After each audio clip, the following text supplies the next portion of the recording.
Hello, hello, everyone. Thank you for joining me again on this stream. I'm just going to fiddle around for a few minutes while I wait to see if anybody else wants to join us. But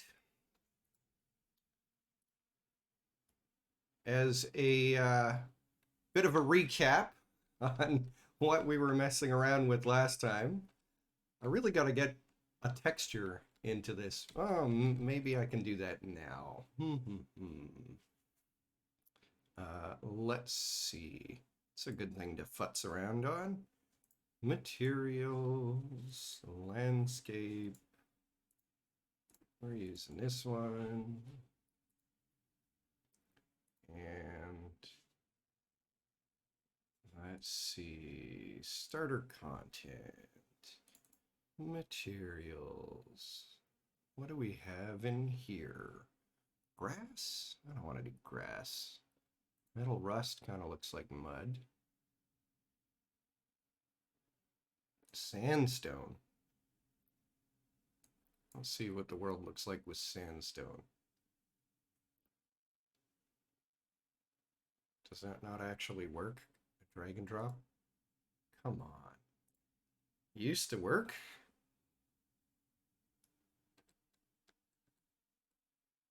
Yeah, that's too rock-like.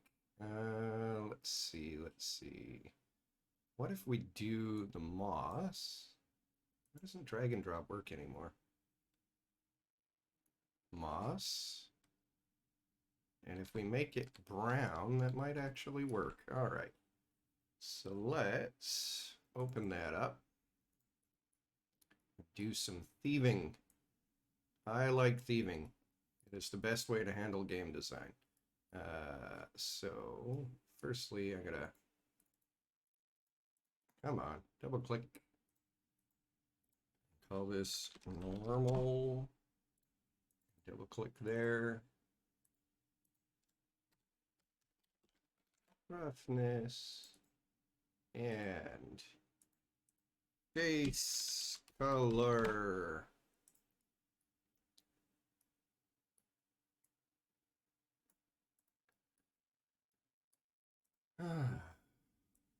If anybody is actually watching, because I have no indication, feel free to say hi in the chat.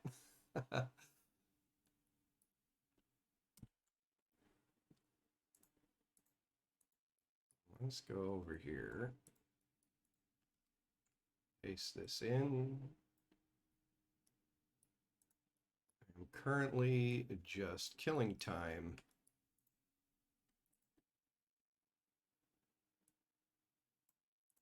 Before I start the official stream.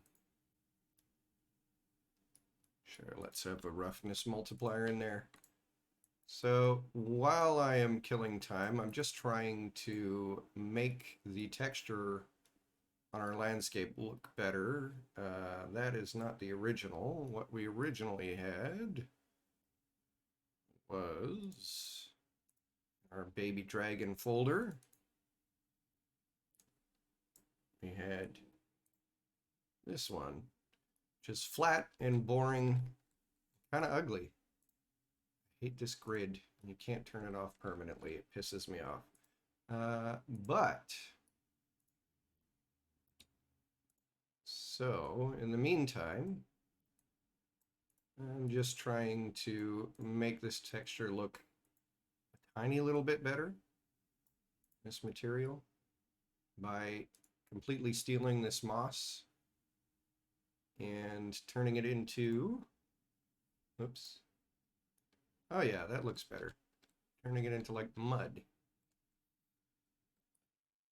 Let's find our player start.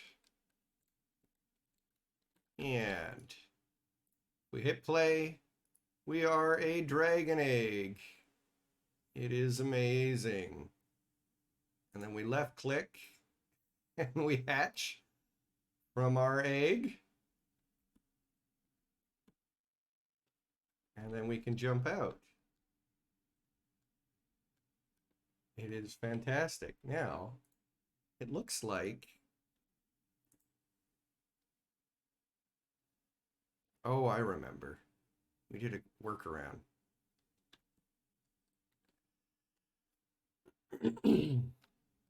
So that is our baby dragon hatching. And I noticed after I was going over the code, so I'm going to close down that.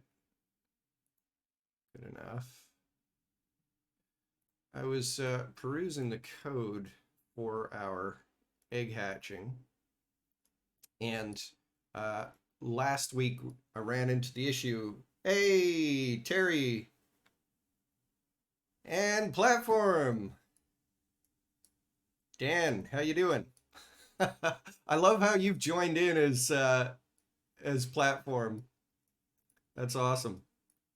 Yeah, guys. So last week, basically, I was working on a request.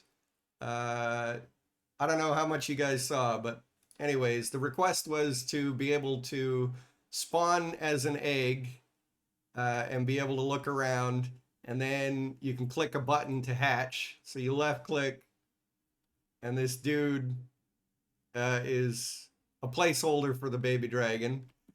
And then, yeah, you hatch from the egg. So that's awesome.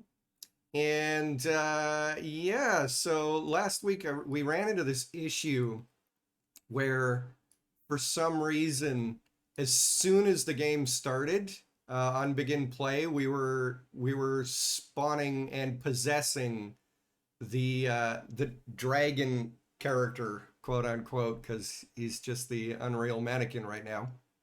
But and I couldn't for the life of me figure out why the hell that was happening, because according to this code in this sequence at the very end, we were supposed to spawn the baby dragon and then possess the baby dragon. And I had to make a workaround due to the fact that that wasn't working. So the workaround was I actually hid the pawn inside of the egg, and then afterwards you take possession of them. But I was hoping to actually have that happen more naturally through the spawn. What I realized why this was screwing me up is because as soon as I spawned the baby dragon, I added this possessed character. So if I had been half awake last week, I would have just deleted that node and everything would have been working great. So that was fantastic. But yeah, anyways, rather than going back over old code, as long as this is functional, I think we can call it done. So this week, to finish off, I am just going to actually make this into a dragon character. So last week at the beginning of this tutorial, I didn't expect to get stuck for so long. So I went on the marketplace and I found a free dragon pack just by typing dragon here and then sorting by low to high. And this guy, 4 evil dragons hand painted, and they're kind of cute looking, but this chubby little guy is amazing. The other guys are all right. Chubby guy is fantastic. So we're going to spawn as chubby guy. We're going to make him into our player character now.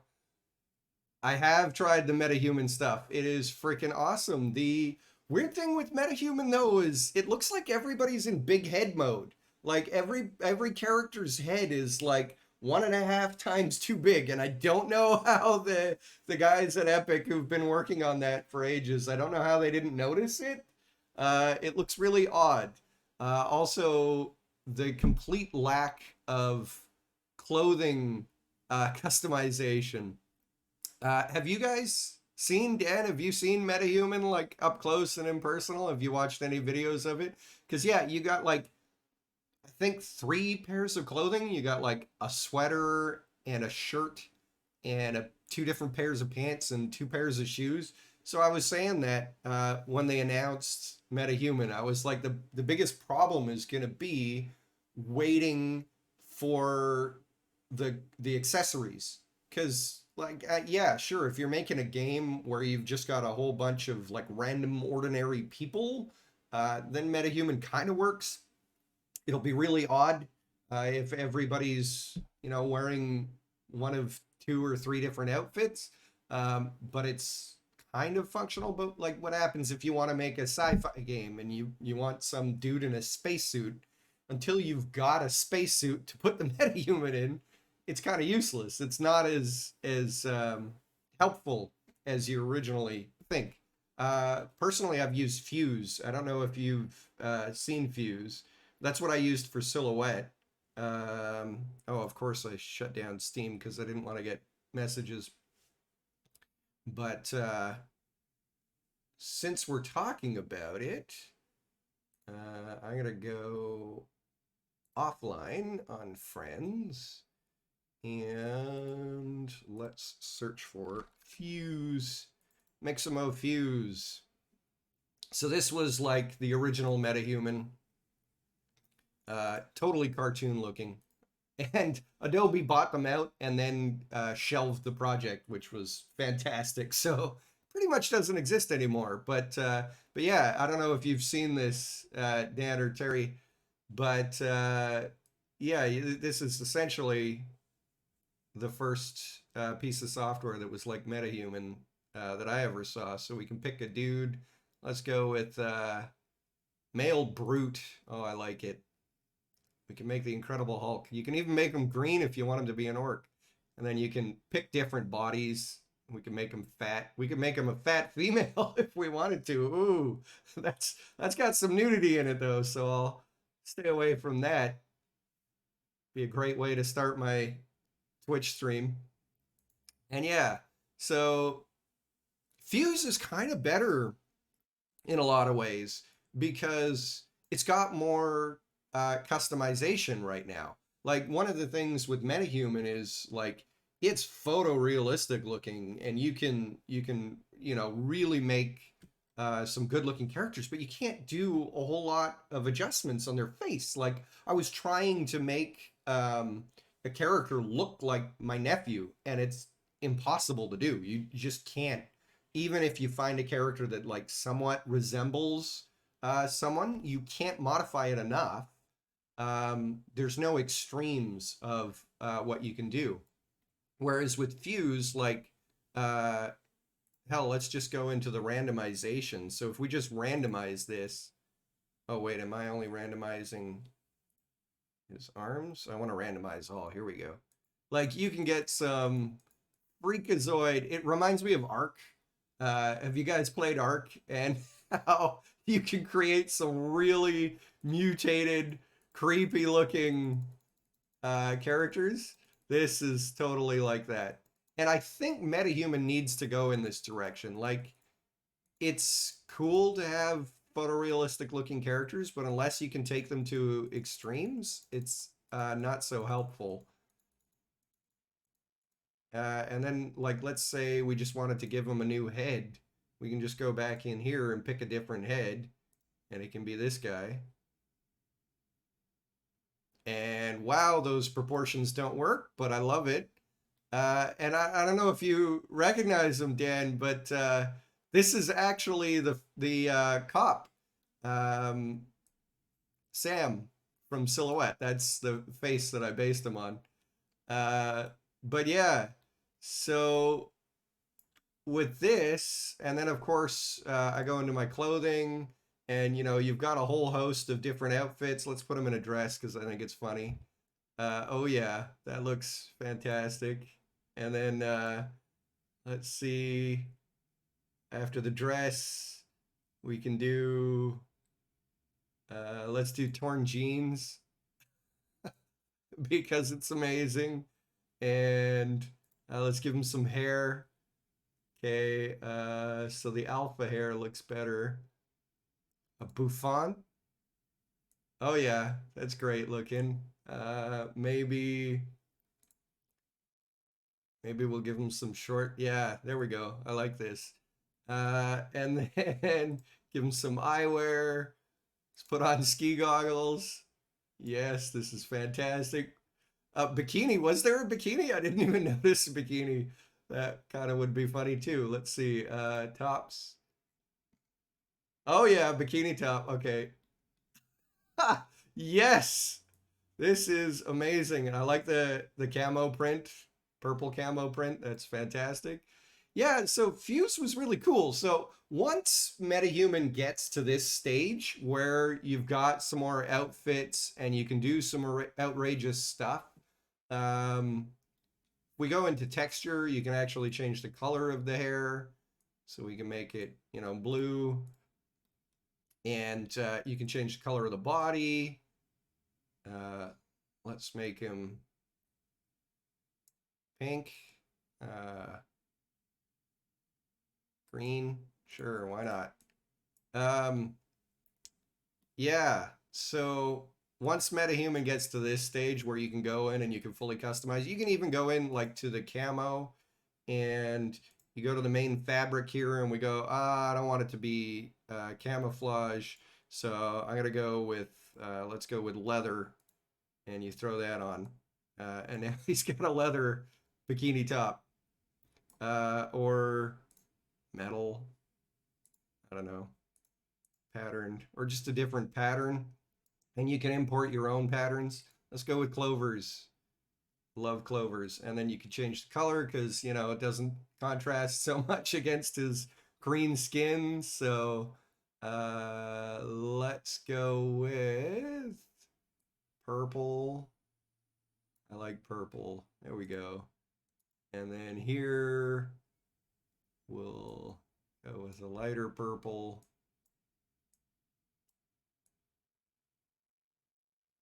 Or maybe a darker. I don't know. Yeah, lighter. And then here it can be white. Pull it down into the corner. Yeah. So yeah, MetaHuman will be amazing once you can do this kind of weirdness and they still look photorealistic. I mean, you could even go in and give him you can go into controls, individual controls for the ears and stuff. So where is it? Ears. Whack. Didn't mean to scroll that. You can make them like pointed and stuff like that. Or, let's change. Why is that? Oh, okay, yeah.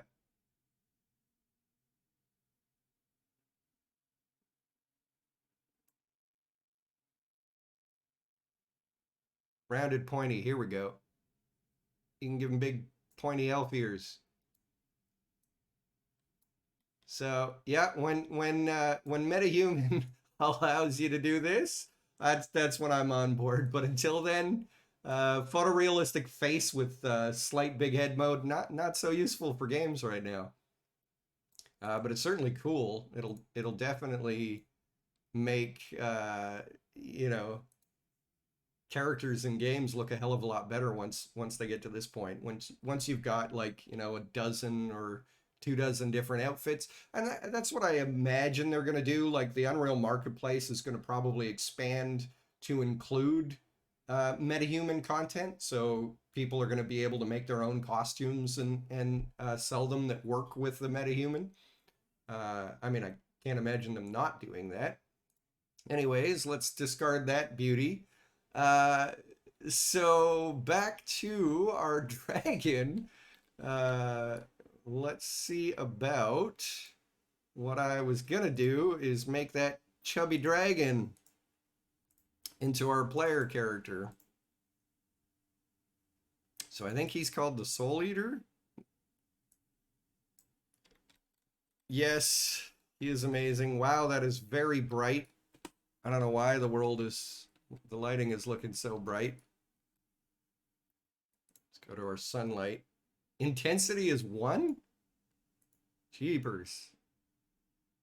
And how did turning up the intensity somehow make this less bright? 0.1. Oh god. I think maybe this material is like a glowing material. Let's see. No? Oh, yeah, yeah. He's got him plugged into a missive color for some reason. He wants his characters to glow in the dark. All right, so let's plug that into base color. I was wondering why he was glowing. Clearly the guy who put these dragons together really knew what he was doing there. There we go. So now we have a cute chubby looking dragon. So let's see. We're going to go into our baby dragon blueprints, baby dragon character. And let's take our mesh there and change him to soul for our soul eater. Wow, that guy is huge. Okay, so I'm going to scale this down to 0.2 maybe. Let's go with 0.5. I don't know, 0.2 might have to work, or 0.1 even, in order to get him inside that egg properly. So let's see. Eggshell. And inside our eggshell, we had our baby dragon placeholder.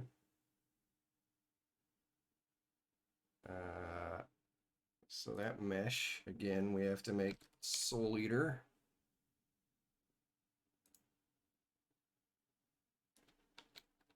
He's freaking gigantic.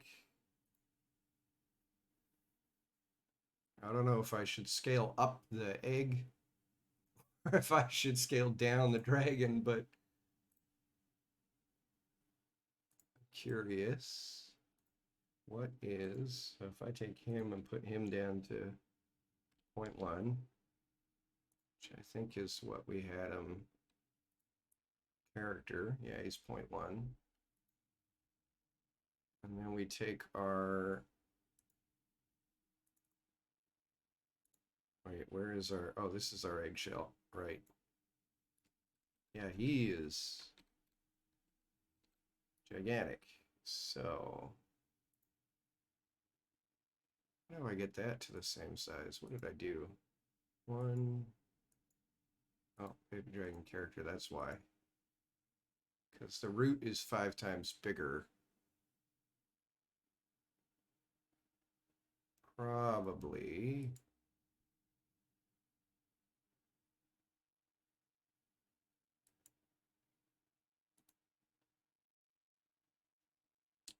What is 0.1 divided by 5? Because I can't do math. 0.02. Did you guys know that 0.1 divided by 5 is 0.02?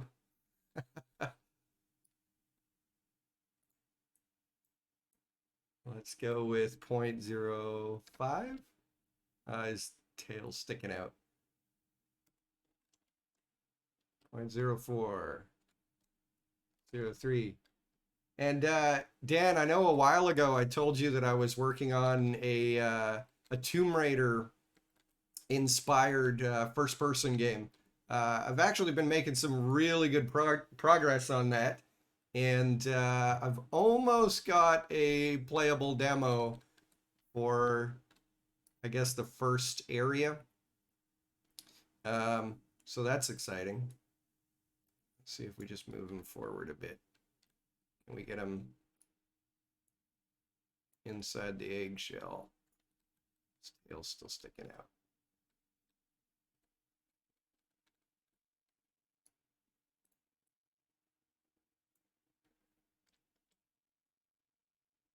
Yeah, I'll totally let you know when it's ready. Now, this really seems misproportioned that you would have this giant frickin' egg and then a dragon that tiny in it. I think really the reason being is because probably the dragon would have to be like sitting up. We'd probably have to have an animation. Maybe I should do that. Maybe what I should do is take my dragon back to his full size. And let's see about, let's load up 3D Studio Max. If we're going to do this, we better do it properly, right? So Let's go with this guy. Find the dragon soul eater. Asset actions. Export. Go into baby dragon. No, I want, that's on my desktop. I think it's Twitch baby dragon. There we go. Call this dragon the soul eater. Save. Make sure we're exporting everything we need. Probably we don't need the level of detail. Probably there isn't one. But collision, yeah, we don't need collision either. Morph targets, sure. Yeah, that looks about right. Okay, and then inside 3D Studio Max, let's import.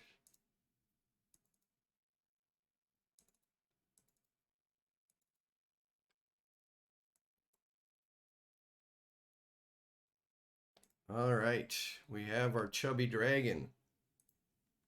So now let's see about getting this guy into better pose. So, and again, I'm assuming there isn't a pose already. I guess before I start customizing my own animations, I should look at the animations he came with. So he's got attack fireball, attack mouth, attack tail. This guy's awesome. For a free model, this is my favorite dragon ever. So cute. Yeah, defending with his wing. I love it.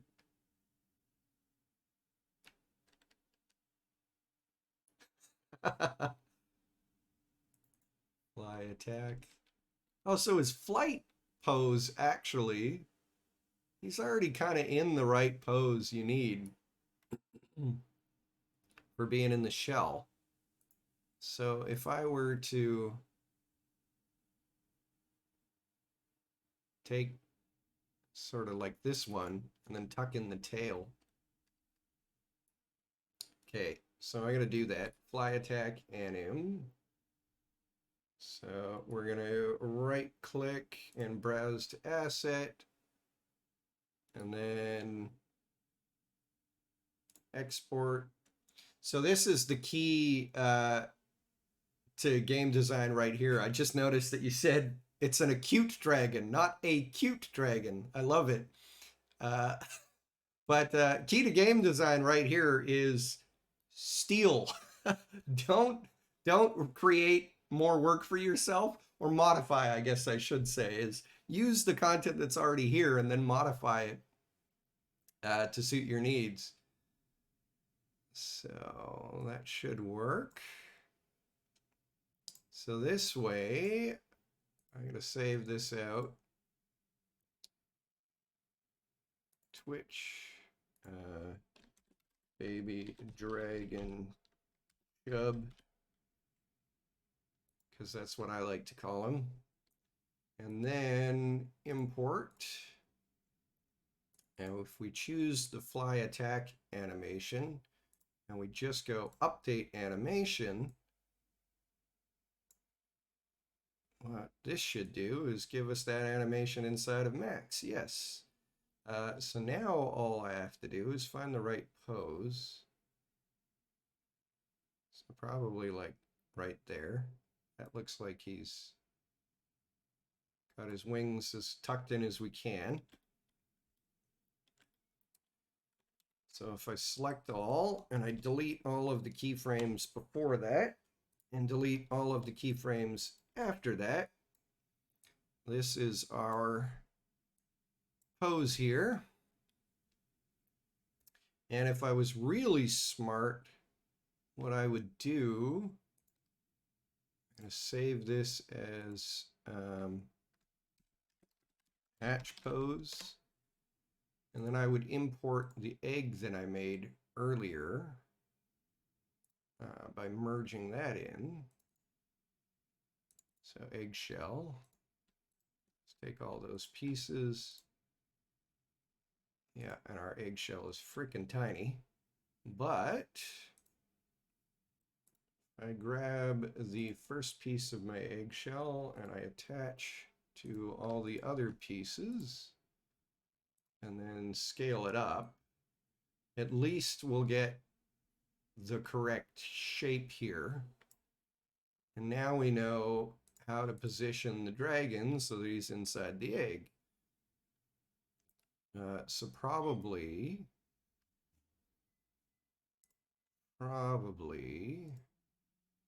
I can get the root bone here and update my animation.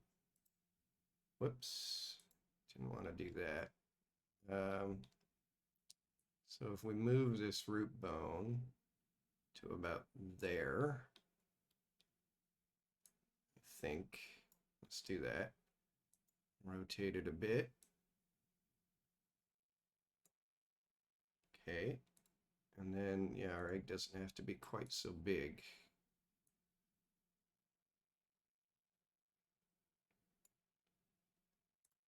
That looks like a better scale. All right. And now we can, let's take this eggshell and turn it see-through. And then at least we can kind of see semblance of our dragon. And actually, let's freeze selected. And actually, let's undo that and undo. Oh, no, I can't undo. That's weird. Can't undo telling it to be see-through. Let's go to our material editor, and we don't want a physical material. We just want a basic one, standard. And opacity, I'm going to put this down to 0.5. Oops. Oh, yeah, right. It's not decimal. I'm used to, okay, let's go 5. I'm used to Unreal where everything is fractions, 0 to 1 scale instead of 0 to 100. Let's apply this material to our egg. And then, yeah, so now we can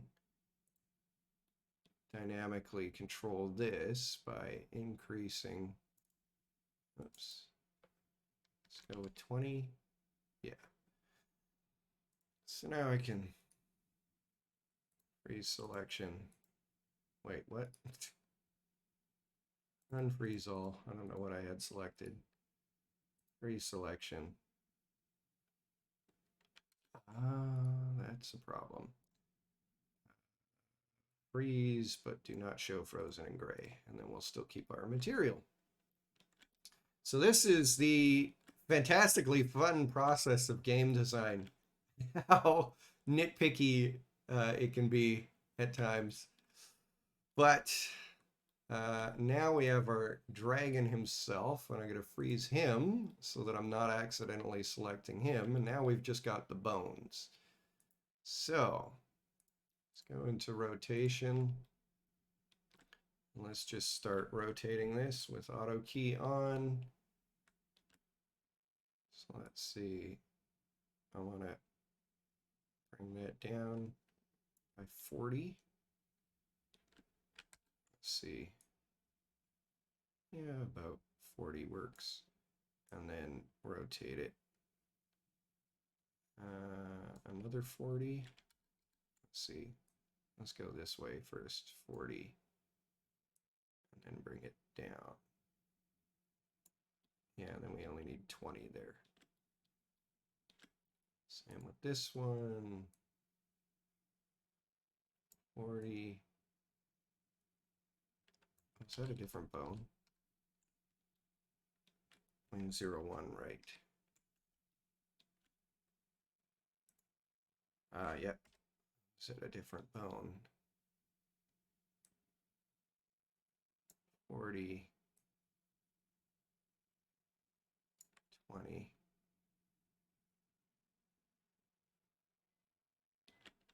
Oh, and if I was really being picky, I would like bend these in underneath his body, but probably it's unnecessary.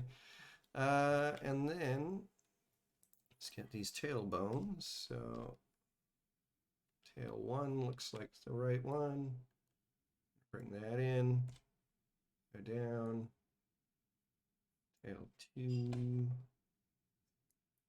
What?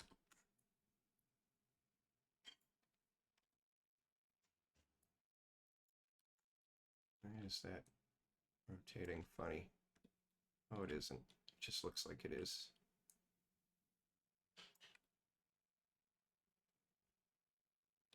There we go. There's our baby dragon inside the egg. I think his wingtips here are sticking out. So we can take that. Index 1. Move it in 10.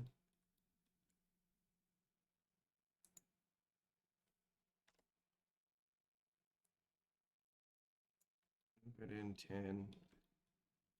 There we go. That looks like our dragon sitting inside the egg. So then, if I unfreeze all, I go back to my material and set this to 100. There we go. Chubby little dragon inside the egg. And the egg only had to increase by what scale? Only 1500. Yeah, that's fantastic. That's okay though. This guy will apply anyways. So we can now save that and export. Go back to my desktop, Twitch, baby dragon. We're going to call this, instead of fly attack, we'll call this egg idle. And save. I could do animation only, but All right, and before I do that, I need to actually, let's make this proper. Let's just do it 5. Proper number of keyframes here. You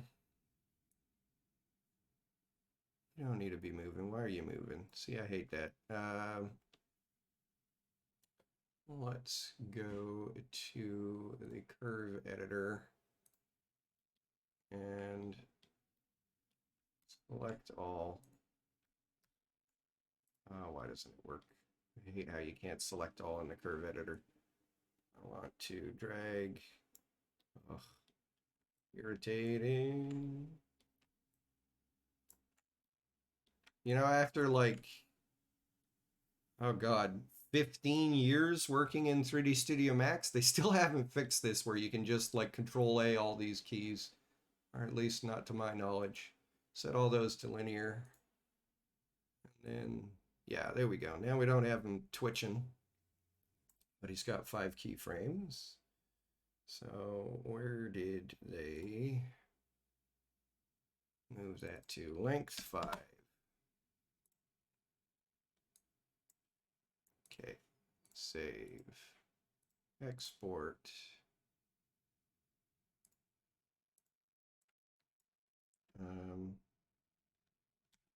Egg idle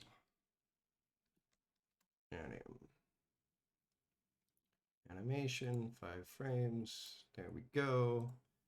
So now we should be able to just, oh, except Unreal does this wonderful thing of creating a new root bone when you export, which you have to delete. Otherwise, it tells you that your bone hierarchy has been changed.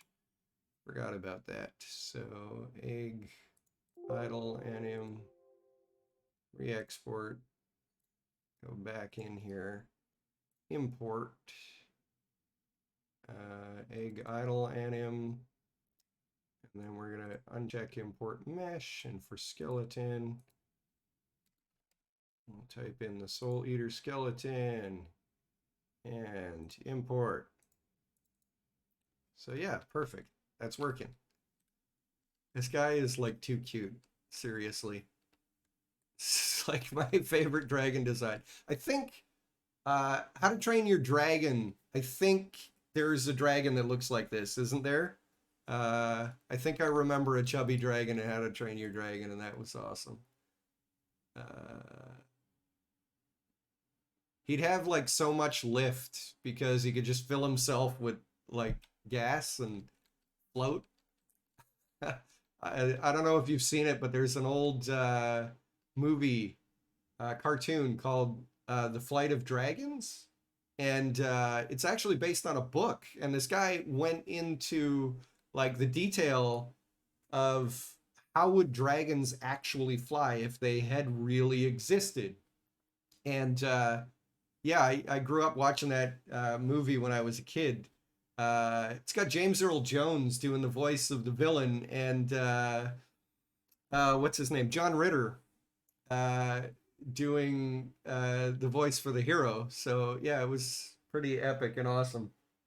But yeah, they basically came up with this idea that the dragons eat, I don't know if it was limestone or eat some sort of stone which mixes with the stomach acid and creates hydrogen. And then they have like an electrical current that runs in their mouth, which is how they ignite the hydrogen and create fire. And so they eat this stone and digest it, and then it builds up a bunch of hydrogen in their body, and they can use that to basically become a blimp and float.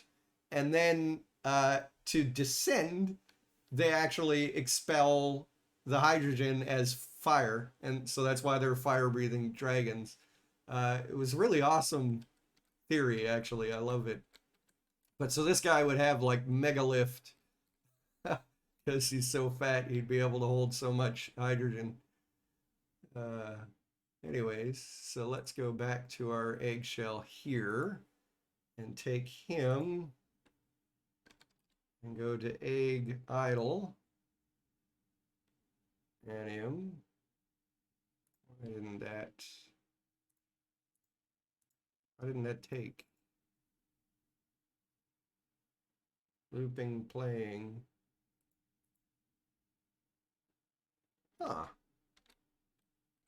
Very strange. Let's work in here. Man, I keep getting stuck on... John Ritter was the man. He was freaking awesome. James Earl Jones too, actually, but James is still around, so thankfully. Uh, yeah, I keep getting these weird glitches while trying to do this tutorial series. It's like Epic doesn't want to let me show people how to hatch a baby dragon out of an egg because, you know, it'll somehow ruin their company or something. But I keep getting these really weird glitches that shouldn't happen, or at least, you know, I feel like they shouldn't happen. Last time it was my own stupidity and I just didn't notice it.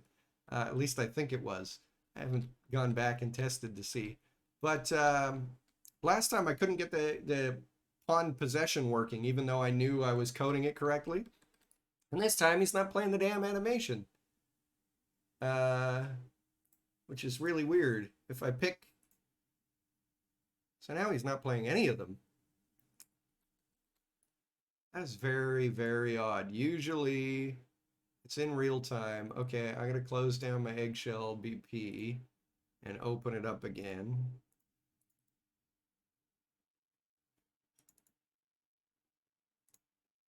Yeah, okay, now it's playing. So the stupid thing had a glitch. Okay, so egg idle and him. There we go. There we go. All right. So now at least we're getting... Let's put that down to 0. We're getting there. We're getting him in the right position. Now, do I want to... I know exactly, right? Finally. And that's the weird thing is like this sort of a glitch, it never happens when I'm working on anything else. I like turn on Twitch and do a live stream and all this sort of stuff happens where it's like, what the heck is going wrong? Why isn't this working? It should be working. Yeah, totally. I could make him eat the smaller dragon afterwards. I'm thinking probably we should increase the size of the shell to match, but I'm just trying to get an idea. So if we were to grab our mannequin and throw him in the world. So yeah, I mean, I would imagine that this egg is already pretty big for a baby dragon egg. Whoops. Oh, I'm so used to working with dual monitors, so my screen area for the viewport is bigger. I was trying to maximize it and I accidentally minimized it. That's fantastic. Um, so yeah, that's already a freaking giant egg. So probably we should just scale the dragon down, I guess, to fit. So let's go back in here. Let's get our dragon placeholder. And I'll just, whoa, I scaled him into negative and he flipped. Uh, so I'm gonna have to do it by small increments here because yeah, we're at numbers that are too small for my snap settings. My snaps are at 0.25. So 0.5 is probably too small, 0.7. Oh, that's kind of cute actually, where you see his face just sticking out. That's kind of fantastic. But let's go with 0.6. 0.6 works. So now we got our baby dragon, and if we were to take some of these pieces here, and where's the visible? Just turn off visibility. Yeah, that's pretty fantastic. He's just hanging out in the egg. Let's turn on the visibility again. Okay, compile, save. And then, so the difficulty is, because I have scaled this up to 5 times the regular size, it's messing with my scale here versus my scale in the baby dragon character. And that's probably going to make things weird. But because he's a lot bigger in the egg, in fact, let's do this. So easiest way to handle this, we don't need the game mode anymore. Easiest way to handle this is going to be close all the extraneous stuff that we don't need. Take my egg base, and the egg base, yeah, okay. So I'm gonna hide the visibility of the egg. Oh, and it doesn't propagate to children. It should. Damn it. Okay. So I'm gonna have to select all these. Turn off visibility. Compile and save. Go back to my viewport. And I will take him and set him to use the anim asset and idle and egg idle. And then I will take his position. Let's put this back to, let's reset that back to 1. Put him in the exact same position. And then scale him down.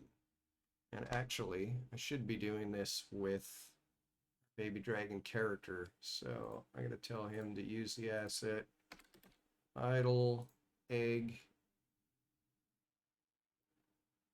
Size of 2 bowling balls. I love Terry. I'm so bad, by the way, at noticing chat, so my apologies for taking so long to reply here. But I love how you have a predetermined idea in your head as to the size of a dragon egg. It's like the size of 2 bowling balls, naturally. That's great. Yeah, the cool air around the outside of the egg touched him and made him shrink. But I do love that just naturally a baby dragon's egg is the size of 2 bowling balls. I mean, yeah, that's a fair reference. So I'm imagining the dragons were the size of dinosaurs, like a T-Rex, as opposed to the size of you know, an elephant. So I think if it was the size of an elephant, then 2 bowling balls would be about right. But if it's, yeah, I mean, it's all depending on scale for when it's an adult. But I'm picturing that you're going to be riding this dragon once he grows up, and he's a baby right now. So size of a human. I mean, yeah, maybe that's a little too big. We can play with it once once we get the scale correct. But yeah, so now we got to get our baby dragon character. Now that he's in the right pose, what I can do. Actually, no, I probably had that right. If I take Dragon the Soul Eater, so if I, can I undo that? Yes, I can. Because he's already scaled down, I want to start with something that is the natural scale, and then I'll have the right number. So I'm just going to shrink him. Wow. The problem is I'm using snap. So let's turn off snap. And let's shrink him down. Oh, there we go. We got him right about right. We're getting a bit of a double chin there. So maybe 0.3? Yeah, 0.3 looks like it's right. I think 0.3 is exactly right. So we should be able to just slide them sideways. And you should see that everything lines up here, which it does. Cool. So 0.3 it is. So now we can delete that guy. We can go back to our egg, and we can turn that to visible. And then we can take our character mesh here and make them 0.3. And that should be the correct size once he's actually spawned in the world. So now what we want to do is we want to change our capsule component. So we're going to change our half height. Let's see about just sliding that down. And then, so we look at about 64 and 64 and make it like a sphere. And then we want to take our mesh and just push it back a little bit. And so Unreal has this wonderful thing. I don't know if you guys have ever played Dead by Daylight, but this is one of the things that people complain about in Dead by Daylight all the time. Like, you can jump through a window and the killer will be able to hit you even though it looks like your player character is like leaning. And so the killer shouldn't be able to hit where they are. But what's actually happening is they're using Unreal Engine 4, and all of the Unreal Engine 4 characters, they have this capsule collision, which is what you do the collisions in the world against. And so even though to the player it looks like their character is leaning forward, the capsule is still standing vertical. And so the killer is hitting the vertical capsule that is invisible in the game and getting a hit on the character, even though they shouldn't be, because Unreal uses really, really simplistic character collision. And I mean, it makes sense to use simplistic character collision because you don't really need extra complex character collisions. But in a multiplayer game, I mean, because it slows things down. But yeah, that's one of the things that my nephew always complained about. I would play Dead by Daylight with him, and he'd be like, "Why the hell did that guy land a hit on me?" And I'm like, "Well, because the collision for the character, even though the character is leaning forward, he's leaning through his collision. So in this case, you know, if we put the dragon centered in the world, 0 and 0 here, you're gonna see that if we play as this character, I'm getting too far ahead of myself. But anyways, if we play as this character, his face is going to clip through the world. So we just take the character and we slide him back a bit so that the capsule, and this is good enough because essentially that's going to stop us from like walking through things. But when you turn around, your back end is going to clip through. I mean, the alternate to that is you make the capsule a lot bigger. So you go like 128 here. and 128 here, and you make it a giant sphere. And then you could probably, whoops, bring back the transform. Then you could probably just put them back in the center. But that means that you're not going to be able to move through larger sized openings in the world. So it really depends on how accurate you want your collision to be. I'm actually a fan of going for a bigger collision rather than clipping, because the clipping looks worse. So yeah, maybe let's keep that. So going back to my capsule component, let's see if we can reduce. I'm going to put that back to 64 for a minute. Let's see if we can reduce this and find a happy medium. So let's go with 110 maybe.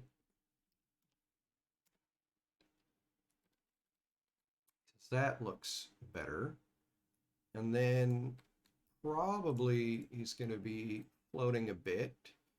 So if we go back to our baby dragon, blueprints, baby dragon character, put him in the world, yeah. And then, oh, I need him on a flat bit of ground. Let's do, yeah, this is it. I want to go with geometry. No, I don't. I want basic cube. Give me a cube. Let's scale this up to be 5. I don't know if you guys could hear that, but I live next to a hospital. I live next to a hospital, so there's ambulances that go by all the time, and my dog howls anytime he hears an ambulance go by. It's fantastic. It's actually something that I thought would get irritating, but it's cute every time he does it.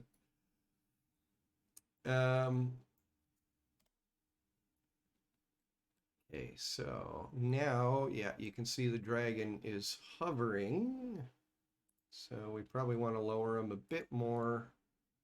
So let's go minus 110. Compile, save. Yeah, there we go. Now it looks like he's on the ground. The capsule should encompass the majority of his body. But it means that any time you're trying to go through like let's say if you had an archway or something, the archway will have to be bigger than 110 units. Otherwise, you won't be able to fit through. But that looks fine. So let's test this out. So now we have our egg, and we left click, and there's our dragon. Awesome. And then we have our chubby little dragon character. This is fantastic. So now we want to set up the animations for our chubby little dragon. Whee! And yeah, maybe adjust this the way he controls, because the mouse isn't controlling the movement of the character. Well, that might actually be okay though, because he turns to face the direction your camera is facing in. I don't know. So that's fun. So now let's go into our, let's see, let's go back to our Soul Eater animations. Oh yeah, he's got his own separate. So probably, actually, we got to go to meshes and the Soul Eater and skeleton and create and in blueprint. Oh, and he's got skeleton in there. I hate that. I gotta rename that. The Soul Eater. We don't need underscore skeleton. And there we go. The Soul Eater and in blueprint. So open that up, and we're gonna create. Wait, why isn't that just? So it used to be that when you were in here in the anim graph, it would just get rid of all this extra stuff and go to state. Add new state machine. All right. Let's call this entry, plug that in here, go in here, add state, idle, walk, whoops, not question mark, slash walk, run, plug that in, or fail to plug that in. Jesus, come on.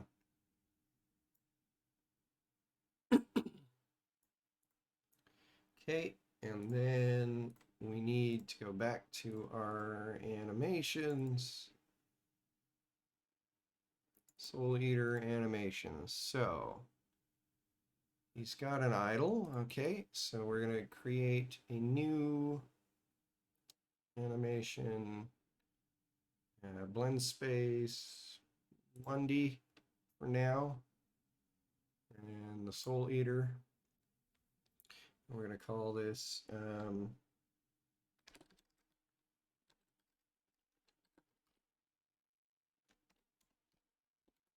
blend spaces are my favorite asset in Unreal because you name them _BS. Short for blend space. Totally. We're going to give this one a name of speed. And let's see, probably 600.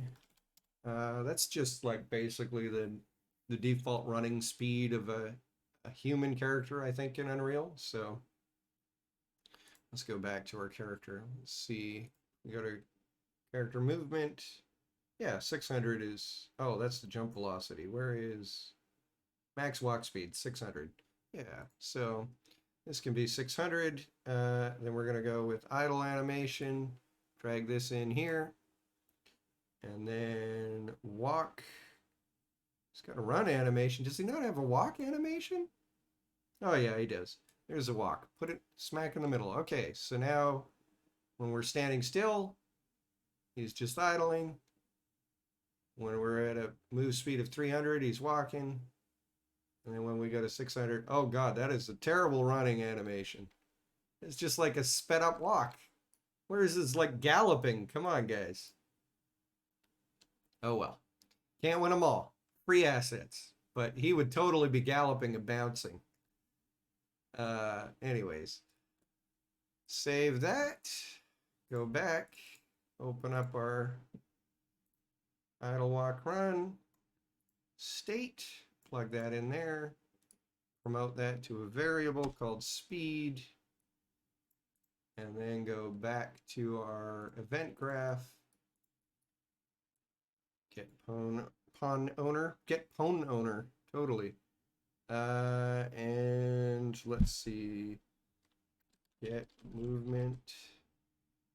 Speed. Oh, I can't even remember how to do this. And this goes back to my #1 rule for game design. Cheat. Steal. So we're going to go back into our third person BP. Wait, no. Is it under the mannequin? Animations? Yes, it is. Third person anim BP. Got to go to the event graph here. We're going to grab all that, copy it, and bring it back into our own.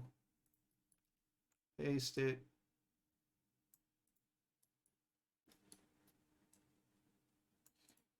I mean, I always hate this is valid step. When is he not going to be valid? Get out of here.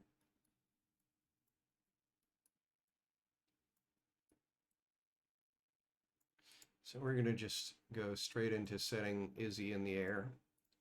Create that variable. We already have our speed variable. Compile and save. There we go. So we should be able to take our speed and crank it up. Whoops. 300. Why is that not working? Oh, because I didn't set that up. Oh, I did. And graph.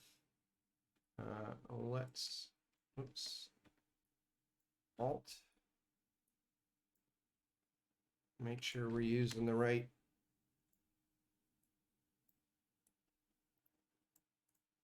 Compile, save, speed 300. Of course, so I'm going to chalk this up to glitchy freaking Unreal.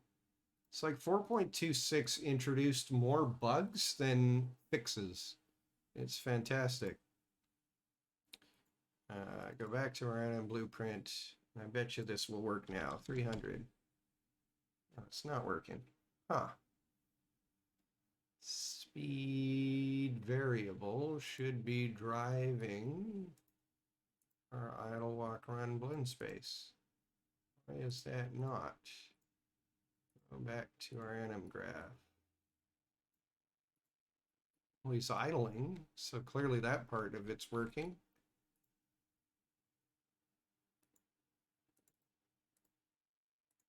Idle walk run.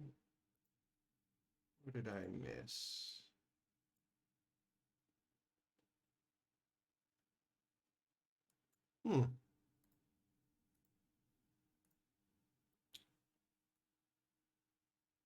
Or go back into our mannequin animations. Let's go back into this anim graph. So we've got default. Run. Speed. That's the exact same thing I'm doing, except I didn't call this default. I called it entry. Let's call this default then. I don't think that's going to make a lick of difference though. I love this about game design. Default state machine.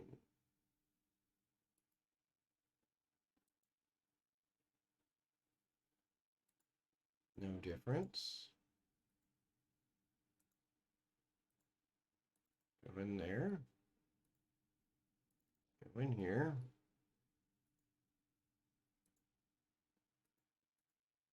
Same. So if I go here and set his speed to 300, he starts walking. But if I go to my character and set speed to 300, he doesn't walk. Which is very messed up.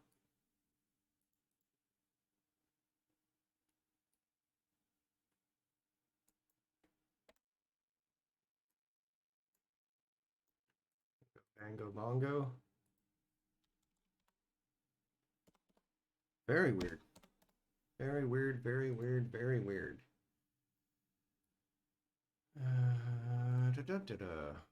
Okay, I gotta continue forward. Supposedly, I know game design well enough to actually do this out of memory, but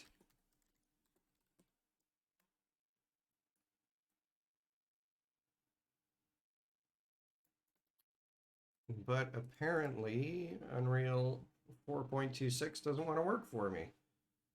So let's see, does he have a jump? He's got a land animation. So if we go back to our animation,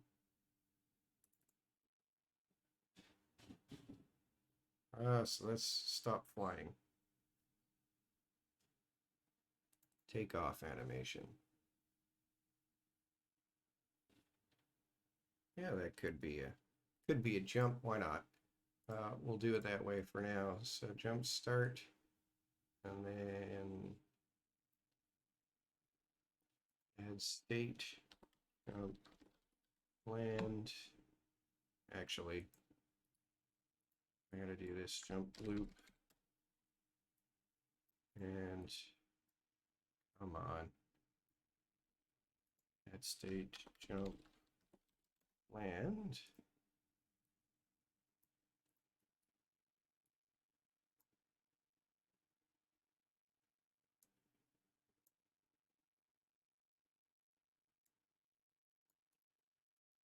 So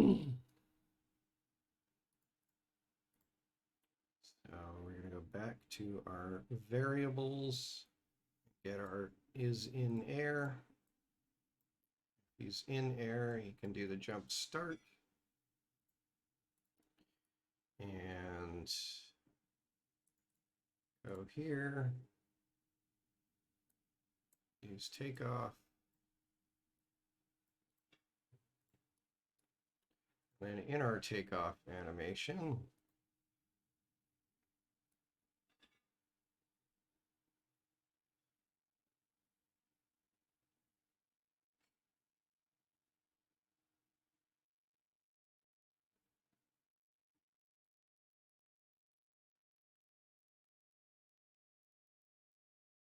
I love that he's a little too heavy, so it's difficult for him to take off. He has to go up and then fully up. Made it. So probably this one is fly idle. So that's what we could use as our jump loop. So, whoops, I don't need this one.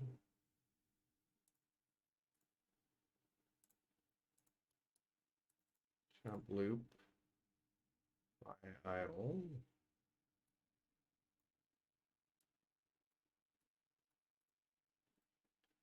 Jump land.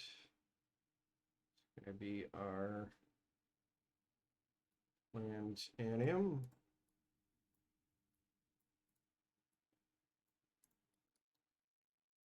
And then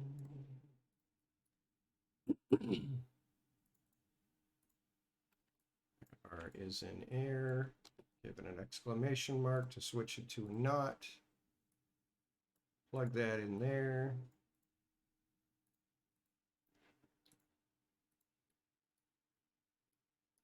And our transitions aren't finished. So, okay. When can he transition to this one? Time remaining ratio.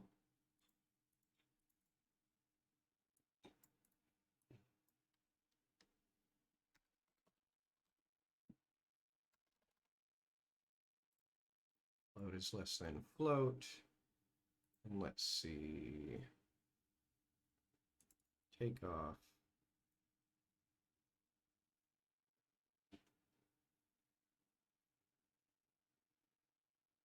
So that's 100. So probably we want like less than 0.1. We can tweak these values. Excuse me. Actually get some water there.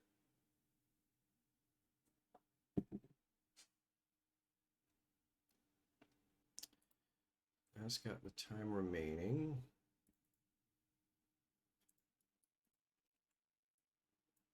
Same thing. We're going to choose time remaining ratio. Fly animation 0.1. Then compile, save. So why did none of these work? I can't toggle is in air. Doesn't make any sense. Why can't I toggle is in air? So I'm getting the pawn owner. Seeing if he's falling. If he's falling, turn on is in air. Is velocity. What is wrong with my NMBP? You can save.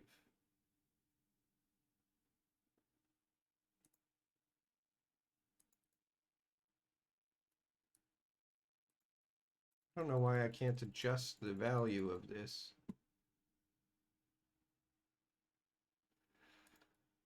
Never seen this error before. Yay, Epic. Thank you for making my streams oh so wonderful. So I'm just going to trust that this is working then, and I can test it out in, excuse me, in game. So let's hit play.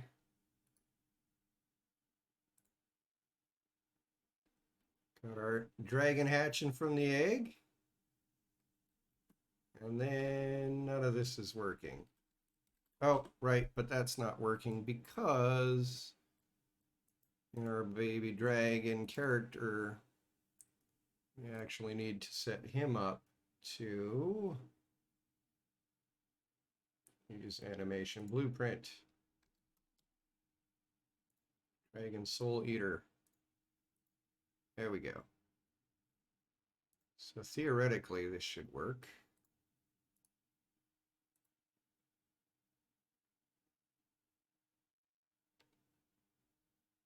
Baby dragon. Oh, and he's trying to jump. There we go. He's sort of working. Chubby little dragon running around. Oh, I love it.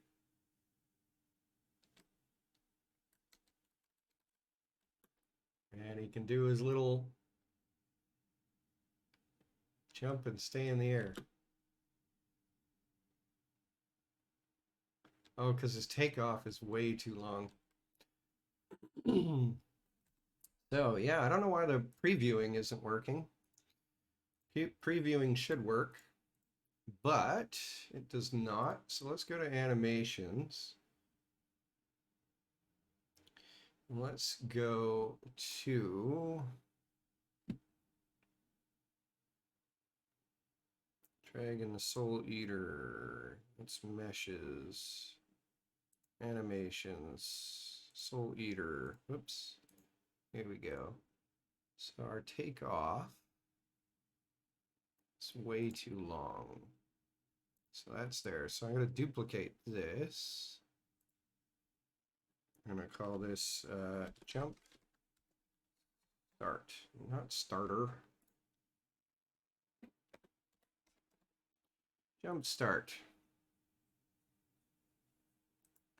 We're going to just tweak this. So it goes up, and that's good enough. So anything after here,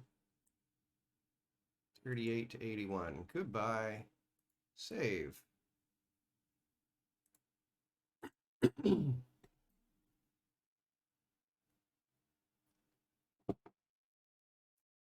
Hey, Dan, if you want to be a protege, I can teach you game design.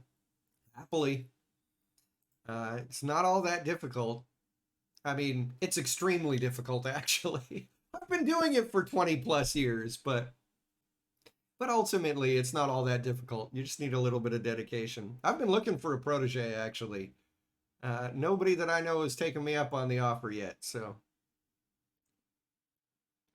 All right, so let's go back to our landing NM, and I'm gonna guess that that's also really, really long.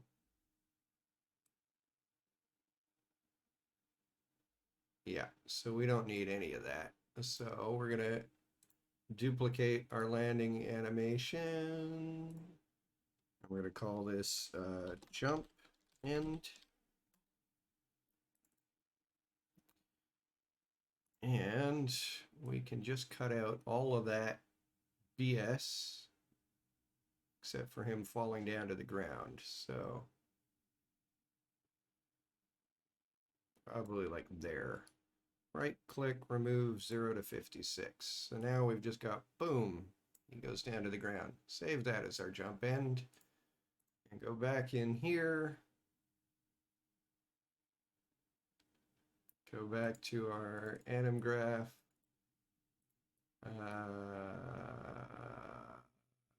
Jump start. We're going to get rid of the takeoff one. We're going to do our jump start in here. Plug that in. And back up a step. Or jump land. And jump end. Put that in there. It should be better. Okay. Now, I minimize this and hit play.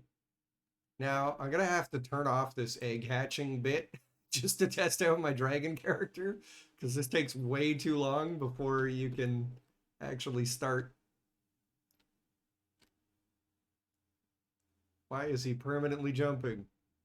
Oh, that's fantastic. Wee! Wee! I love game design glitches. This is my favorite. So why is he constantly playing that? So is in air. Go to jump start. Oh, I know why. Because he can't transition out because we didn't, whoops, we didn't adjust the transition rules. So inside here, uh, he can transition when the takeoff, but we don't have a takeoff anymore. So time ratio there and here. Oh no, actually that one's fine, right? Because we're still using the idle, flying idle there. But and that one there. So that's the only one that got messed up, right? That's is in air. That's time remaining ratio. Jump. Start. Yeah. And then this one is time remaining ratio. Yeah. Okay. So, did I compile? File save. Go back in here. Hatch. Hatch, baby dragon, hatch. And match the spacebar so I can get out of this egg. Onk. So there we go. We've got jump. Onk. That's sort of a jump. Anyways, so I'm going to call this working for our purposes. And let's see, what else do we want to do? So one of the things I've noticed is it's rather difficult to get out of the egg once he's hatched. So I think I'm going to go over to my egg and once he's hatched, I'm going to take the egg base and just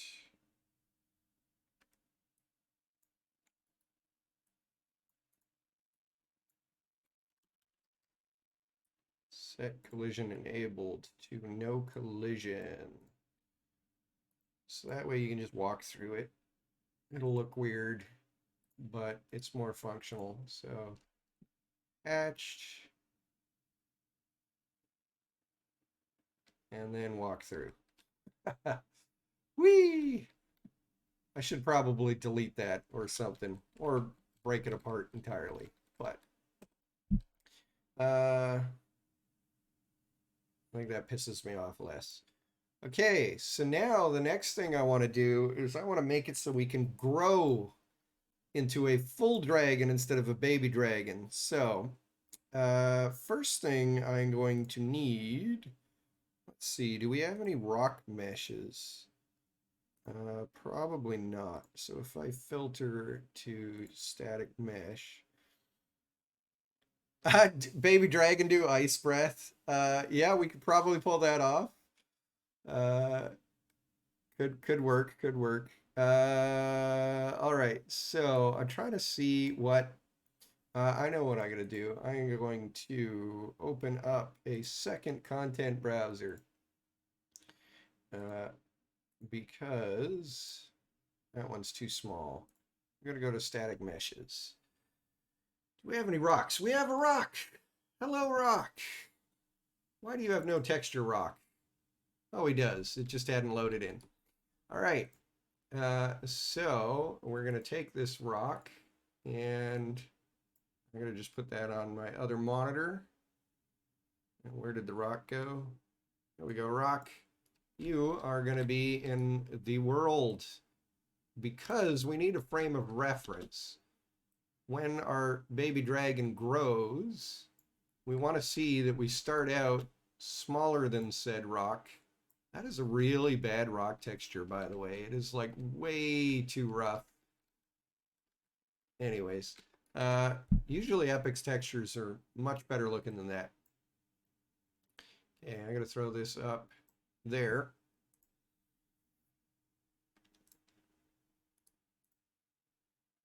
Do our little hatch again. Excuse me. Hatch again. Bingo, bango, bongo. And yeah, so, oh, this rock has no collision. Not only is it a terrible looking rock, but it's also got no collision on it. But we can clearly see that we are smaller than this rock right now as a baby dragon. So I'm going to open that rock. And yeah, he's got no collision.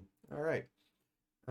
Let's just do an auto convex. We'll make it very precise and we'll give it, let's give it 6 collision hulls for a little bit more accurate. There we go. Pretty accurate. Not totally accurate, but good enough. Close that. Close that. We're calling this done or makeshift.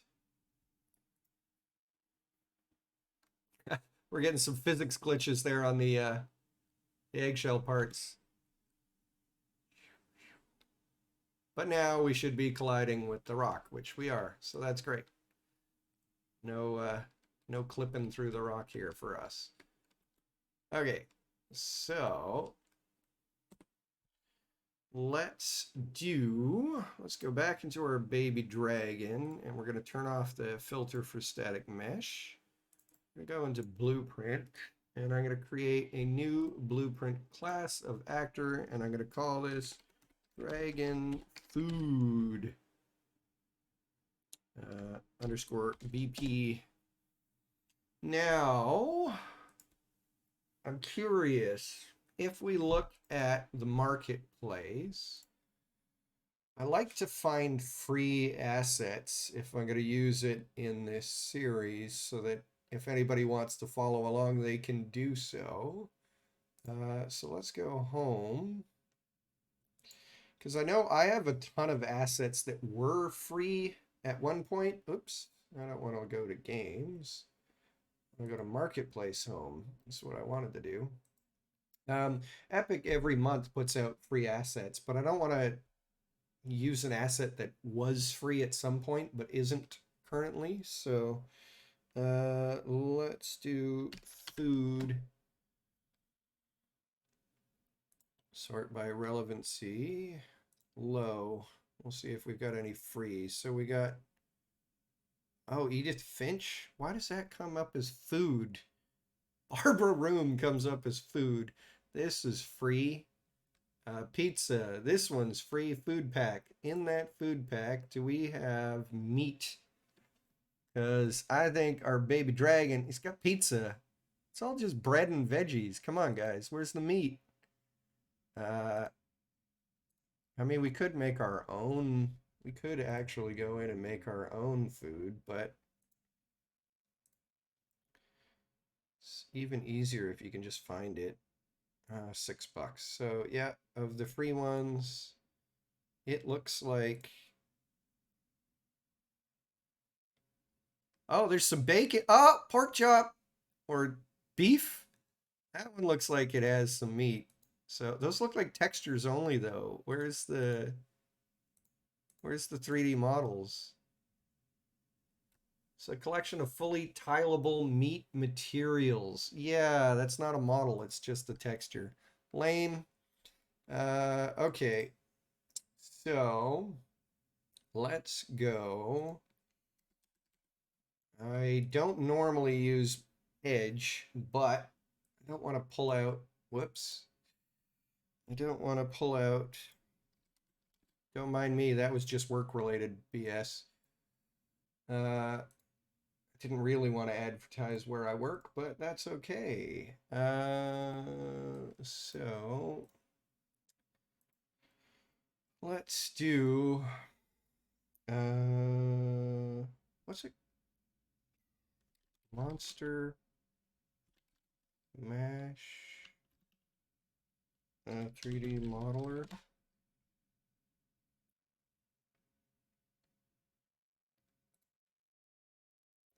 that the name of it? Of course. There was a 3D modeler that can actually make models of images, so I was going to do that. But let's go with beef images.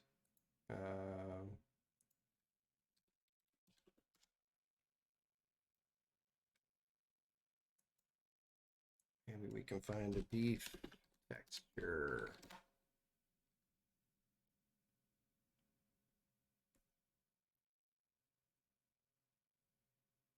Hmm. You know what? I'm thinking, forget it. We'll make our dragon a vegetarian because it's going to be easier. I'm just realizing now I'm used to doing YouTube tutorials where I can actually post a link to the mesh that I create in the description, but I can't really do that on Twitch, or if I can, I don't know how. So rather than doing that, let's just go back to our food, go low to high. We'll grab this one here. We'll add it to our project of Baby Dragon. Food pack 01. Oh, we could also probably just like retexture a croissant to look like beef. That would be funny. I like beef croissant.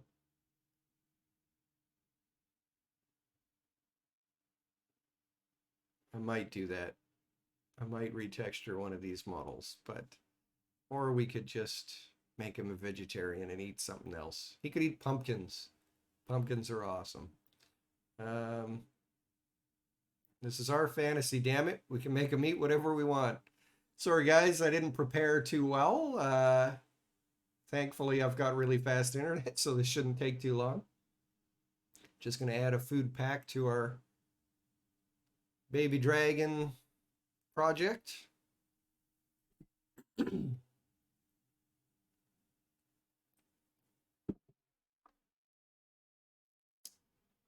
All right. So now we should be able to see our food pack in here. So what we got? We got bagels, brownies, challah, cookies, croissants, French bread, Kaiser, pizza, apples, avocado, fruit, mangoes. I don't know why my throat's so funny today. Tomato slices, watermelon. Oh, he could eat watermelon too. That's like one of my favorite fruits. I think I'm gonna make him eat watermelon actually. All right. So we're gonna go back to our baby dragon. Oops, not in the content browser.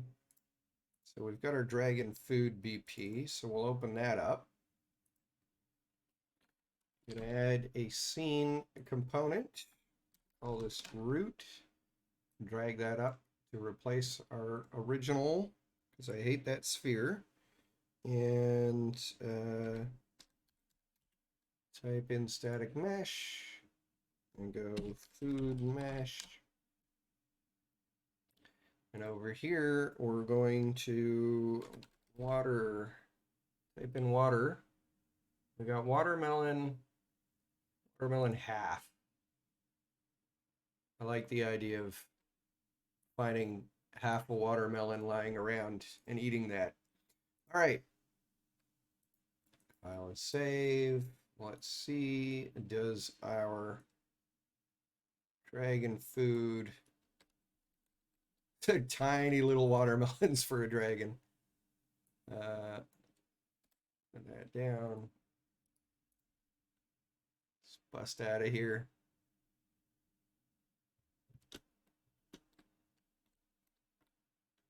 Yeah, you know, it's about, I could believe it. If he ate a lot of them, he could grow up.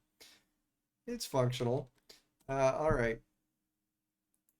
So we are going to add a trigger, do a sphere collision, and maybe we'll make it a little bit bigger so you don't have to get too close. So we'll go 3 times bigger. Actually, I prefer to scale it up here in the radius as opposed into the object scale. I don't know why. Call me crazy. And let's see if our collision, where is our collision? Collision. Yeah, it's set to overlap all. So we are going to go to the event graph. We are going to right click, add event, and begin overlap. We're going to delete all of those because we don't really need them right now. And we're going to get our other actor. And we are going to say equals and get player char or character. Plug that in here and print string eat me. Oh, I don't need to change the color. I need to change the duration though for 6 seconds. We'll just see if this is working. So now we should be able to hatch from our egg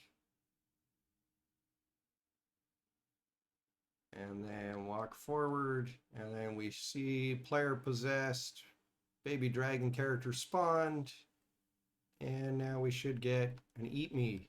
We're not getting an eat me. Oh no, we are getting an eat me. Here it is, eat me. Okay, but I think about there is where we should get it. And yeah, that is way too small. So I'm going to increase that trigger size. Instead of 64, let's go with 200. That looks a little bit better.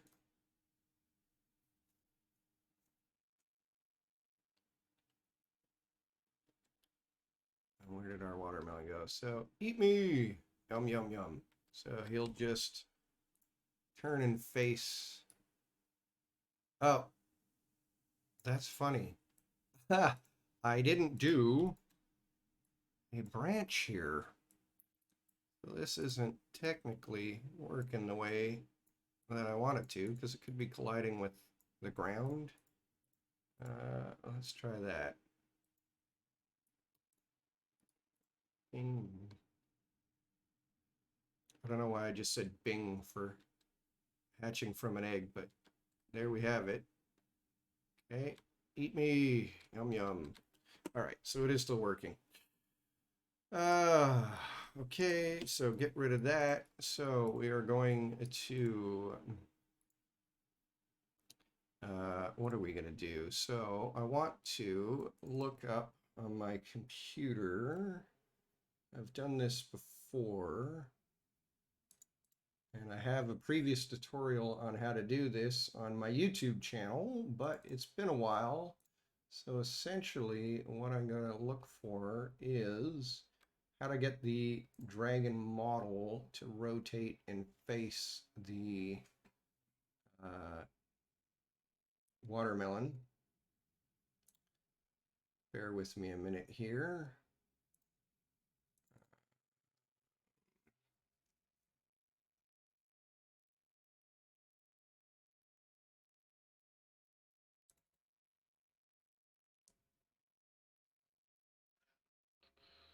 Where look at, no, that's NPC, look at player.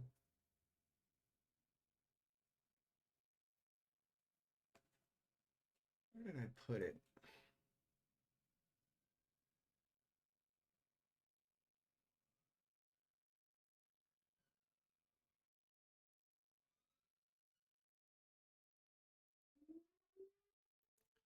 Well, that's frustrating. Of course, when I want to find this...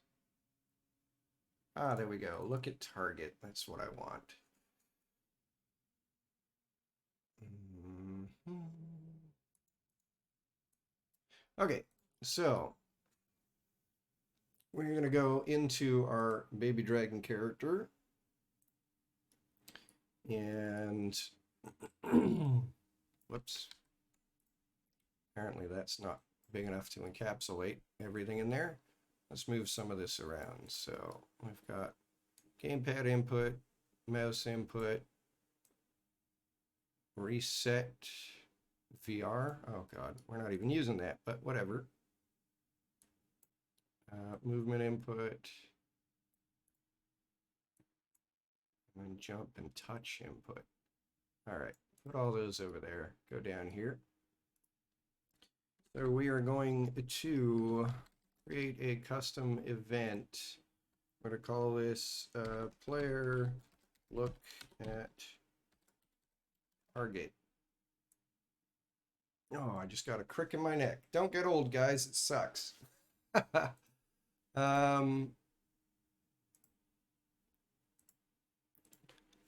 Okay, so we are going to, right, so we're going to create a variable and call this look at target. We're going to make this an actor. Object reference. And we are going to grab that, drag it into our scene. Is valid function. Basically, this is just checking to see if we have a target assigned. If we don't have a target assigned, don't continue with this code. Then we're going to get the player controller. We're going to type get rot. Get now, see, we have actor rotation and we have control rotation. So I'm going to start with get control rotation, but this typically is used for first person. I'm not sure if it's going to cause an issue with our third person character. So if it does, I might adjust it. So we're going to promote this to a variable, and we're going to call this, actually, let's call it player rotation. So the reason why we're setting this as a variable is because what we're going to do is on a timeline, we're going to blend between where the player is facing and where we want the player to face, which is going to be our watermelon. And so the reason you have to set it first, and I actually didn't do this in my YouTube tutorial, so here's a good update for everybody. I might actually, I was planning on creating a new tutorial on YouTube to update this. But if you're not setting your rotation before you adjust it, what happens is when you run a timeline, let's just show you that now. So if we add a timeline, we're going to call this timeline player look at. So when we run a timeline, you're running it off of update. That is essentially running a tick. It's just doing it as a tick over the duration of the timeline as opposed to like an event tick, which does it every frame. But what happens is you end up getting the player's rotation and then setting the player's rotation at the same time. So it ends up speeding up your animation. So instead of having the character do like, you know, a 90-degree rotation over 1 second, the duration of your timeline, because your character is rotating, because this timeline is updating your character's rotation, and at the same time he's rotating, you're updating that rotation, it ends up screwing things up. It screws up your timeline. So it makes it happen much, much, much faster. And you have less control over it. So by setting the player rotation, what we're doing is we're setting the rotation of the player at the beginning of the timeline, and we are updating that to the new position. And we're also going to disable the player's movement so that they can't change the rotation while this timeline is playing. Anyways, I'll shove that over there for now. Then we are going to get the camera boom. It should work. And we're going to get the world rotation of the camera boom. And we're going to get, oops, the world location of the camera boom. And we're going to set this as camera rotation or camera rot. Let's go for full naming here, just so it's clear later on. And we're going to promote this to a variable and call this camera location.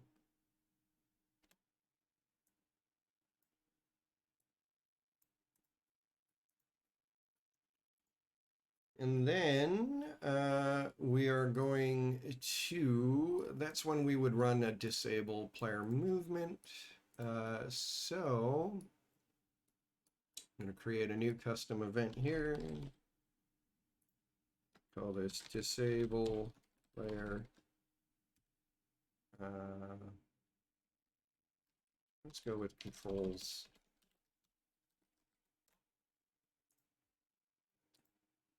And I would love to make an open world RPG with Devil May Cry combat and an art style like Mass Effect. Wouldn't everyone? Dan, that's like that's a recipe for gold right there. Printing money. No, I've actually for the longest time I've wanted to make some sort of third-person beat 'em up. Yeah, I wouldn't say inspired by Devil May Cry, only because sacrilege. I've actually never played one of the Devil May Cry games, but in my mind, it just becomes Batman Arkham series. As far as I can tell, it's the same sort of combat system. Yeah, that would be fantastic. We could possibly work on something like that in my Twitch stream moving forward in the future here. I was actually, my original idea for my Twitch stream, I played the remake of Resident Evil 2 and 3 recently and loved them. So I was going to try and recreate that sort of combat system in those games where it's third person. So as you're walking around, you've got your gun up in the air, and then when you right click, you go into your fire mode. So you have to like hold fire. So I was going to try and recreate that as a first person shooter, because that's one of the things that I think is always strange about a first person shooter is you're holding your gun out permanently, and I don't know, it feels unrealistic. So I thought it would be kind of cool to slow down the pacing of a first person shooter and have it where like when you go into your firing mode, you're kind of like planting your feet and you can't really move like the old school Resident Evil style. And then you bring your gun up in iron sights. And then when you let go of the fire mode, if it's a pistol, he's carrying it up like that, or if it's a rifle, he's carrying it down. I can't really show this on camera, but he's carrying it down, more casual in a relaxed position. And then, yeah, try and do some sort of like first person zombie game there. I just thought it would be interesting. I don't know. Maybe I'm crazy. Maybe it's not all that interesting to have, the Resident Evil style combat, but in a first person game. But I really like that. I also love having a physical body in a first person game. And I've done 2 separate tutorials on YouTube on how to do a first person body. and I thought that my latest one was the best way to do it.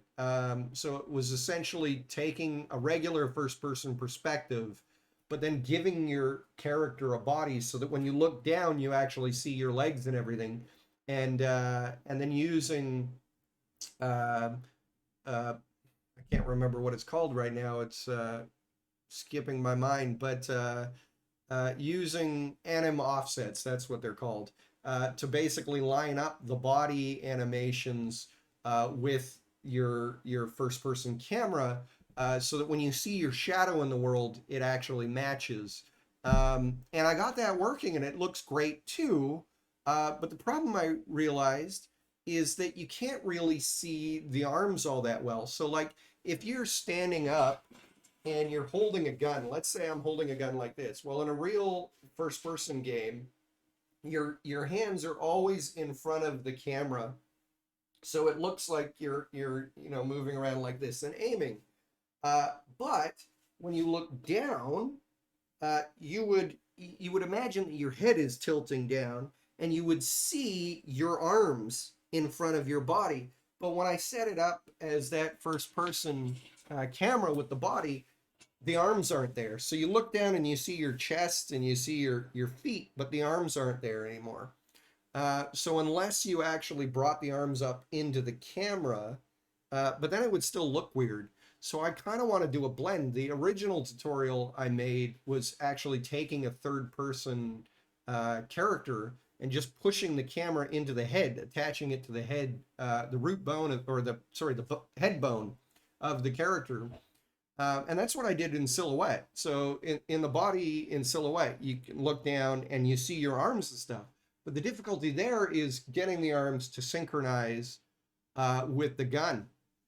And so I think if I did an amalgamation of the two methods that I've come up with, of using anim offsets to actually have your character in the world, be holding his arms up on the gun in front of you when you're looking forward, and then moving up. But the other problem with that is when you look up, it might actually, like, you might get a weird thing where you can't really see your gun anymore, which is fine. I mean, maybe it'll work, but I wanted to play with that. So that was what I was planning on doing before this baby dragon request. But since I had a request, I thought, oh, well, I got the request like the day before my stream.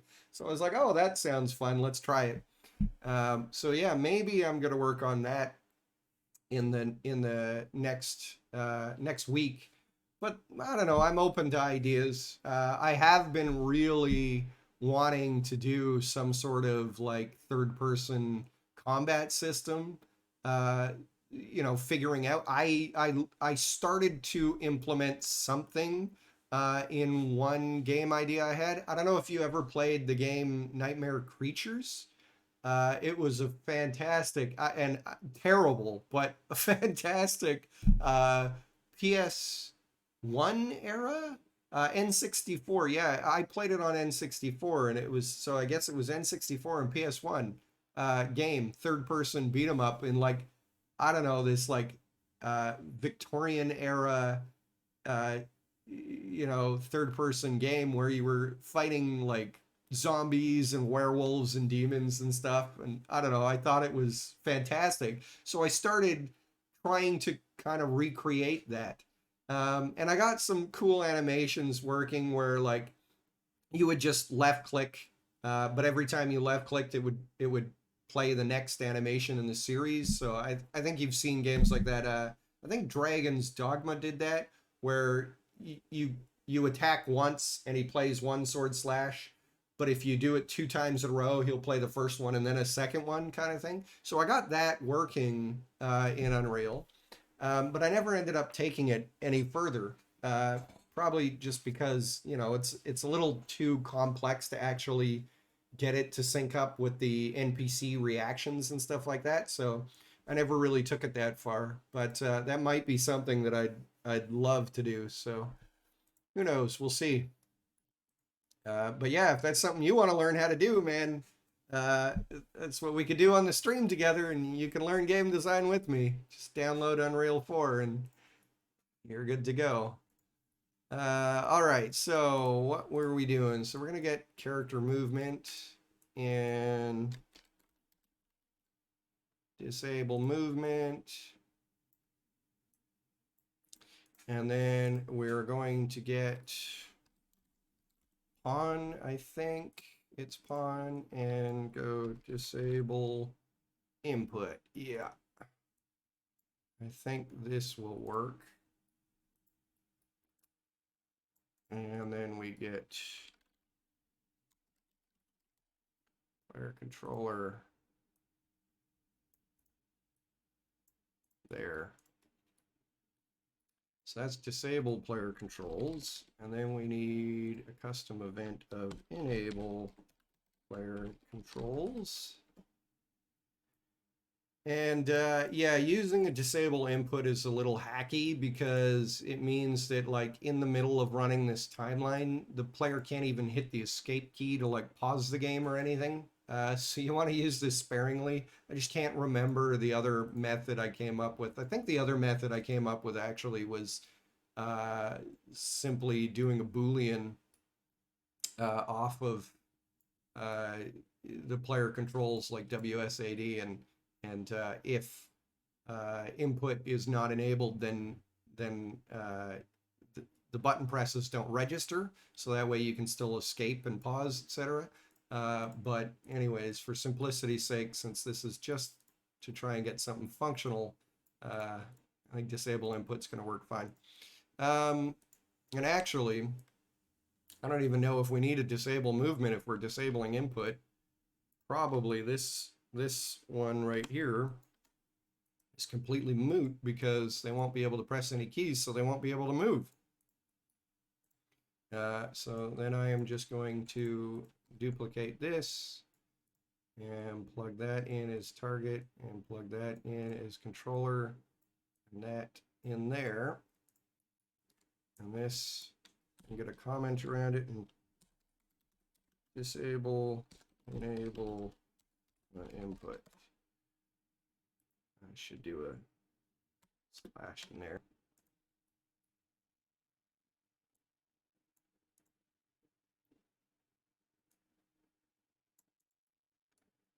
Okay, so player look at target, and then we're gonna go disable input. Oh, no, forgot. We called it disable player controls because disable input is already something. So disable player controls. And that one we called, yeah, okay. Making sure I named it properly. So then we're going to choose. Now, we don't want to play from start yet. So what we want to do is we want to go into our, of course, let's see. I notice my webcam is like blocking that off. So right in here, we want to open up our components and grab a reference to our timeline. And we're going to set the play rate. And what this is going to do is this is going to allow us to have unlimited control. And I don't know why this isn't set up by default actually with the timeline. Maybe Epic didn't think of it. But this should be the way that a timeline is always set up. But you take the new rate here, and you take a float divided by a float. And you take 1 and you divide it by whatever amount you want here. So we're going to take that 1 and promote it to a variable. And we're going to call this look at speed. So I got that there. And essentially, on a timeline with a float track, and we're just going to call this alpha, on a timeline of 1 second in length, what this adjusting the play rate and dividing it by a number does is it actually allows us to adjust the length of this timeline to whatever value we type in.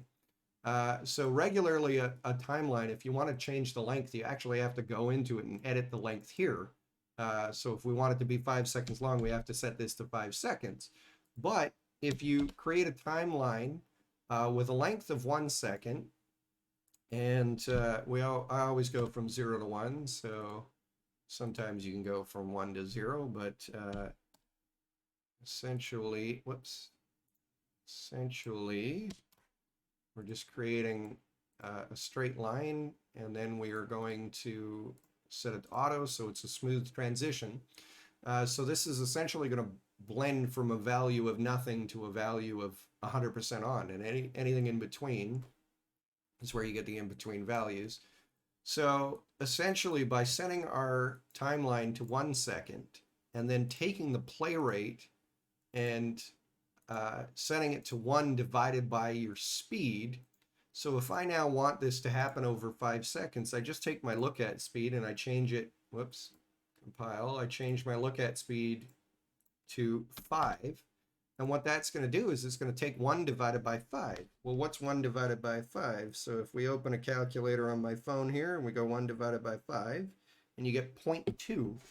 And setting the play rate of your 1 second timeline to 0.2 will actually make that 1 second become 5 seconds because it's 1/5 as fast. So it's playing it at 1/5 speed, which means it takes 5 times longer to play.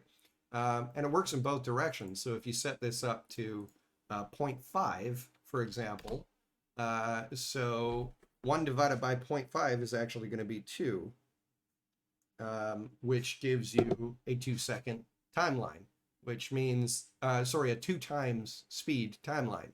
So it's going to take this timeline and play it at twice the speed. What's twice the speed of 1 second? It's half a second. So you actually get your look at speed is half a second. So yeah, it's really cool. I figured that out a while ago, probably reading forums online. I'm not going to take credit for figuring out anything related to math on my own. But yeah, it's a lifesaver right there. And I don't know why it's just like every time you drop down a timeline, it should just automatically do this. It should automatically be 1 second of duration. It should automatically set its play rate to 1 divided by whatever speed variable you want. I actually might even make a macro for that at some point because that's the only way I end up ever using this. Okay, so going back here, we're going to set the play rate. And then what we are going to do is we are going to get camera world location. Yeah, so we're going to get the camera location. And yeah, I probably actually should. It doesn't matter. We're going to get the camera location. And we're going to choose find look at rotation. And then our look at target is going to be where we want to go into our target. So we're going to go out here, get actor lock, get actor location. And from there, we're going to plug that in here. So it's going to find the rotation value between these 2 points, is essentially what it's doing. And then we are going to lerp. We want to lerp a rotator. We actually want that to plug into B. And in A, we are going to plug in our camera's world rotation, which is this one, camera rotation. So we're going to start with our camera rotation. We're going to end up with whatever this rotation value is. And we're going to blend that based on the alpha of our timeline. So, and we are going to tick off shortest path, because if you don't, you end up on a weird roller coaster ride. because code is odd. Yes. And then what we're going to do is we're going to lerp another rotator, also based on our alpha. And we are going to get player controller, and we're going to set control rot, set control rotation, and we're going to plug that in there, and we're going to plug this into our update, and we're going to start with our original player rotation here. So that's going to do the same thing. It's going to get our player rotation, and it's going to lerp from that rotation to the new rotation value along the shortest path, and it's going to update that along our timeline here. So essentially, because we set our look at speed to be 5 seconds, it's going to take our character 5 seconds to rotate around and look at that. So we're probably going to set the look at speed just for testing purposes to 3 seconds right now, but we're going to speed that up afterwards. So I have had issues with this working properly with third person, as I said, so I might have to look into figuring out how to get that to work better, because I think rather than updating our player controller's rotation, we might have to get the look at rotation, or manipulate the rotation of the pawn itself on the capsule component. So let's see. Oh man, we've already been doing a 2-hour stream. This is going too long. All right. So essentially, I'm going to drag out a selection over this and comment that and call this player look at target. And there we go. Compile and save. So now what we've done is we've coded the ability for our player to look at any actor that we specify. Now, the difficulty is our dragon food. Well, no, we should be able to get a reference to self, actually. It's going to say our dragon food. We can get the actor here. I was worried I was going to make him rotate towards the food mesh. But if we do that, it won't work because the food mesh is an actor component, not an actor. So it wouldn't work. But if we get our player character and cast to dragon, and we get our baby dragon character, and we set our look at, so we set our look at target, and we get a reference to ourself and plug that in there. That should work. And then from here we can drag out and say player look at target. Plug that in there. And I like to double click on these and reroute them underneath just so it's cleaner. Actually, oftentimes I'll plug that up there. And then if we're dragging out again and calling another command, like set something, I don't know, set one of the functions, jeepers, set look at, oh yeah, what did I call that? Set look at speed.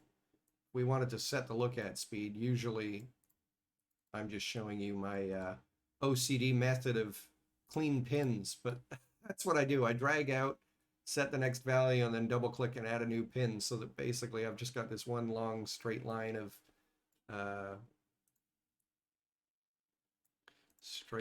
pins here. And actually, I am going to rearrange these because I probably do want to do this. coded in here at some point. So let's set the look at speed to, well, let's just leave it at 3 for now. Compile and save. And why didn't that work? Because I didn't plug that one in there. Compile and save. All right, so now what should happen is we should hatch from our egg. And then when we, let's try and do this. So, oh, I can't strafe. I want to show it. There we go. Now we're looking at, see how it grabbed my character's rotation? It forced me to look at the, I never enabled my movement afterwards, but it forced us to look at the food. But I also want to rotate the dragon itself towards the food. So rather than just getting the control rotation, and that actually worked. So by grabbing the camera boom and moving it, that's how you can actually get it to work for a third person. I wasn't sure. Before I was grabbing the follow camera and rotating the follow camera, and then that screws things up. But of course, I just now realized that in a third person character, the boom is controlling the camera, not the camera itself. So as soon as you set that to the boom, it fixes the problem in a third person character. So that's good to know. I just came up with an answer to one of the questions I got on my YouTube tutorial. So anyways, we're also going to want to take our capsule component, and we're going to want to set our world rotation of the capsule component to match. And that way we're going to get our dragon to rotate towards the food instead of just the camera to rotate towards the food. And in fact, ideally that might be the way to do it, is we might want to leave the camera rotation alone and only rotate the capsule. Now, again, I should, if I'm rotating the capsule there, I should set it as well. So what I should do is drag a selection over all of this and slide that out. And we should get our capsule component, and we should set get world rot, and then set this as a variable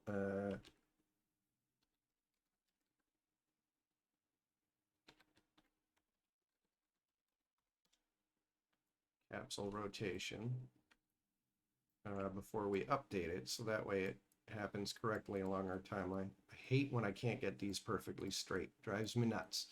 All right, so compile and save that.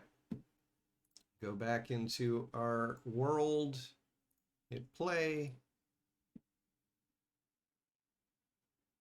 Oh, right. I'm waiting for the egg to hatch, thinking it does it on its own, but I have to left click to do it. Boom. And then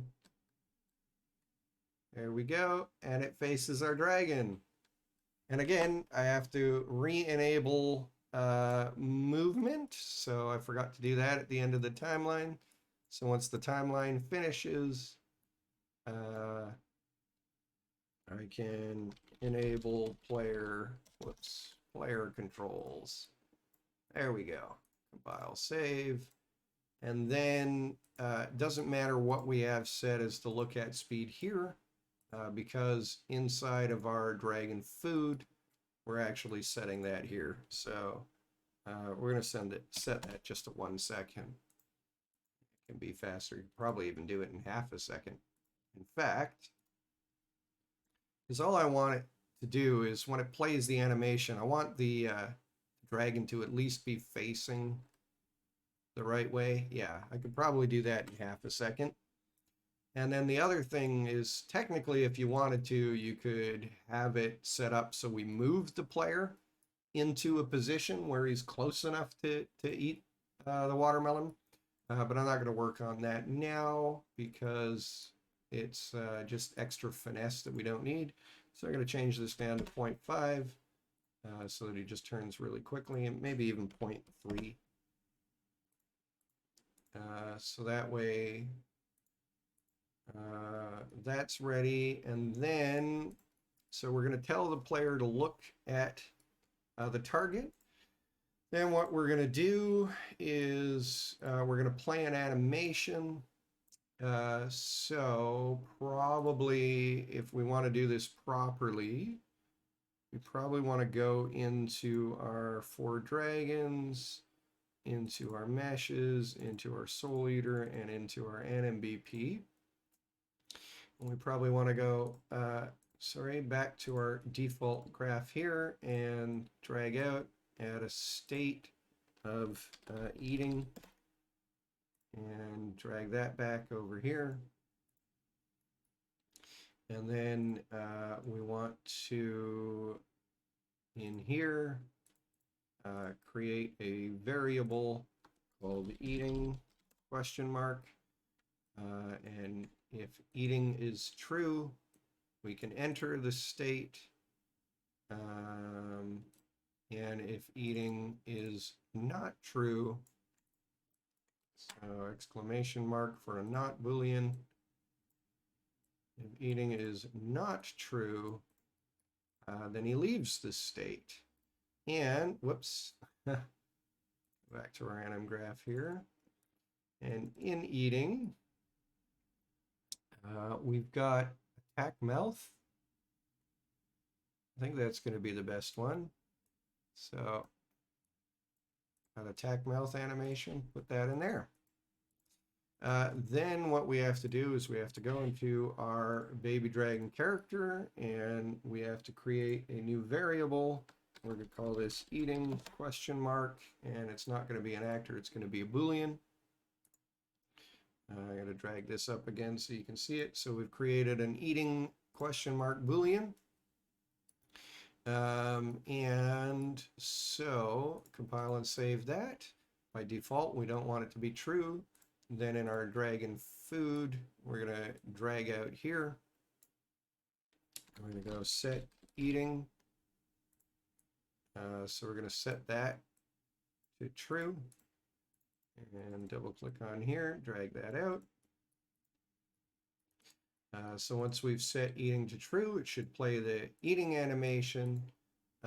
Then what we want to do is we want to look at how long that animation runs for. So if we want to attack mouth animation, we pause this. The end of the timeline is 30 frames, which is, doesn't it usually, frame rate 30, number of keys 31. I thought it told you, yeah, sequence length 1.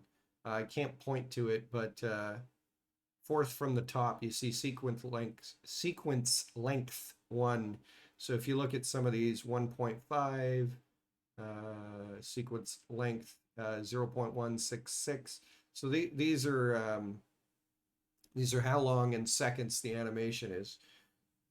So if it's 1 second, essentially what we want to do is we want to throw in a delay here of 1 second or even 1.1 seconds just to give it enough time to finish playing that animation. Actually, let's just do it right at 1 second. So as soon as that animation has played, actually, let's do 0.9 seconds because we don't want it to trigger and have it loop that animation where he eats more than once.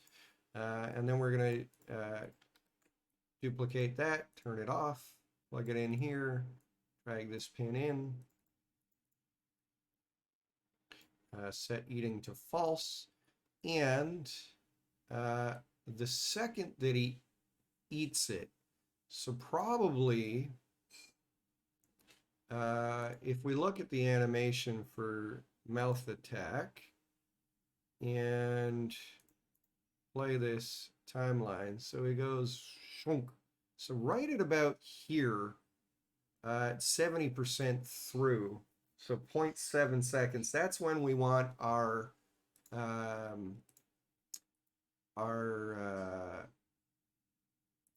watermelon to disappear. So what I'm going to do then is I'm going to set this to 0.7. Then we're going to get our food mesh, and we're going to set visibility, and we're going to set the new visibility to none, which is great, or not true.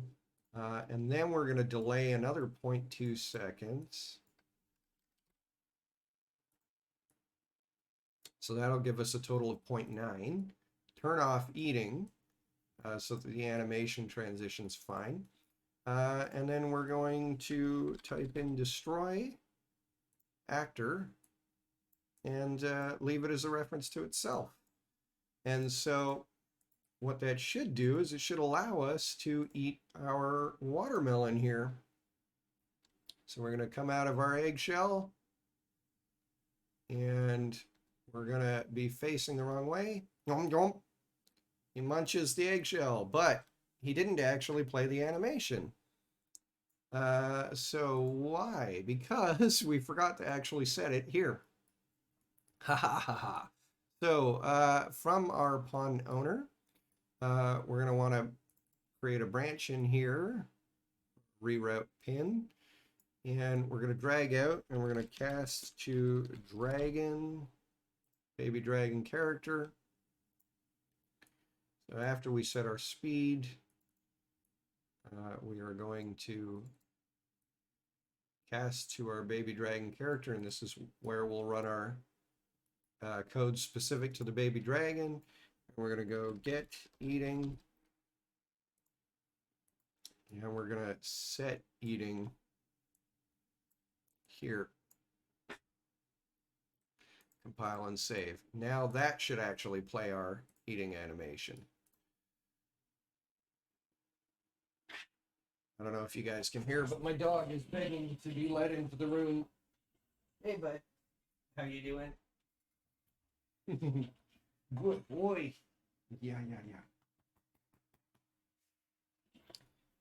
I'm gonna make my dog famous. Hello, this is Asher. He's the love of my life. And yes, I'm married. So, we have our dragon. He walks towards the food. He rotates and he goes, yum, yum, plays a munching animation, and then he eats it. And we still can't control afterwards. So I don't know why that's happening. Let's figure that out. So after he plays his om nom animation, so that can be saved. So baby dragon character, look at target. After it's finished, we enable the player controls. Because I kept that as disable input. We don't want that. We want enable input.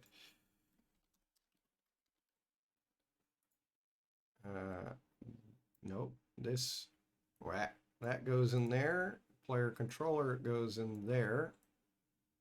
And that should work a lot better. So one last time, we're going to hatch from our shell and rotate towards it, munch, munch, and we can walk around. So cool. Guys, we have been streaming for 2.5 hours, so I'm going to call that quits here. Next week, we will finish off our Hatching a Baby Dragon series. I think what I'm going to do is actually use the new Power IK to make these feet actually touch the ground, because that looks really weird. Why is he leaning forward and floating when he's walking? But we're going to do that, set up some IK on his feet so that he's actually touching the ground properly. We're going to make it so that when we eat the watermelon, he grows a little bit, or maybe he fills up his food bar until it's full and then he grows. Either way, we're going to work on that. So thank you all so much for joining me today.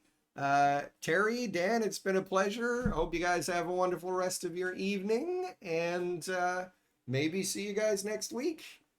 All right. Have a great night, guys. Bye now.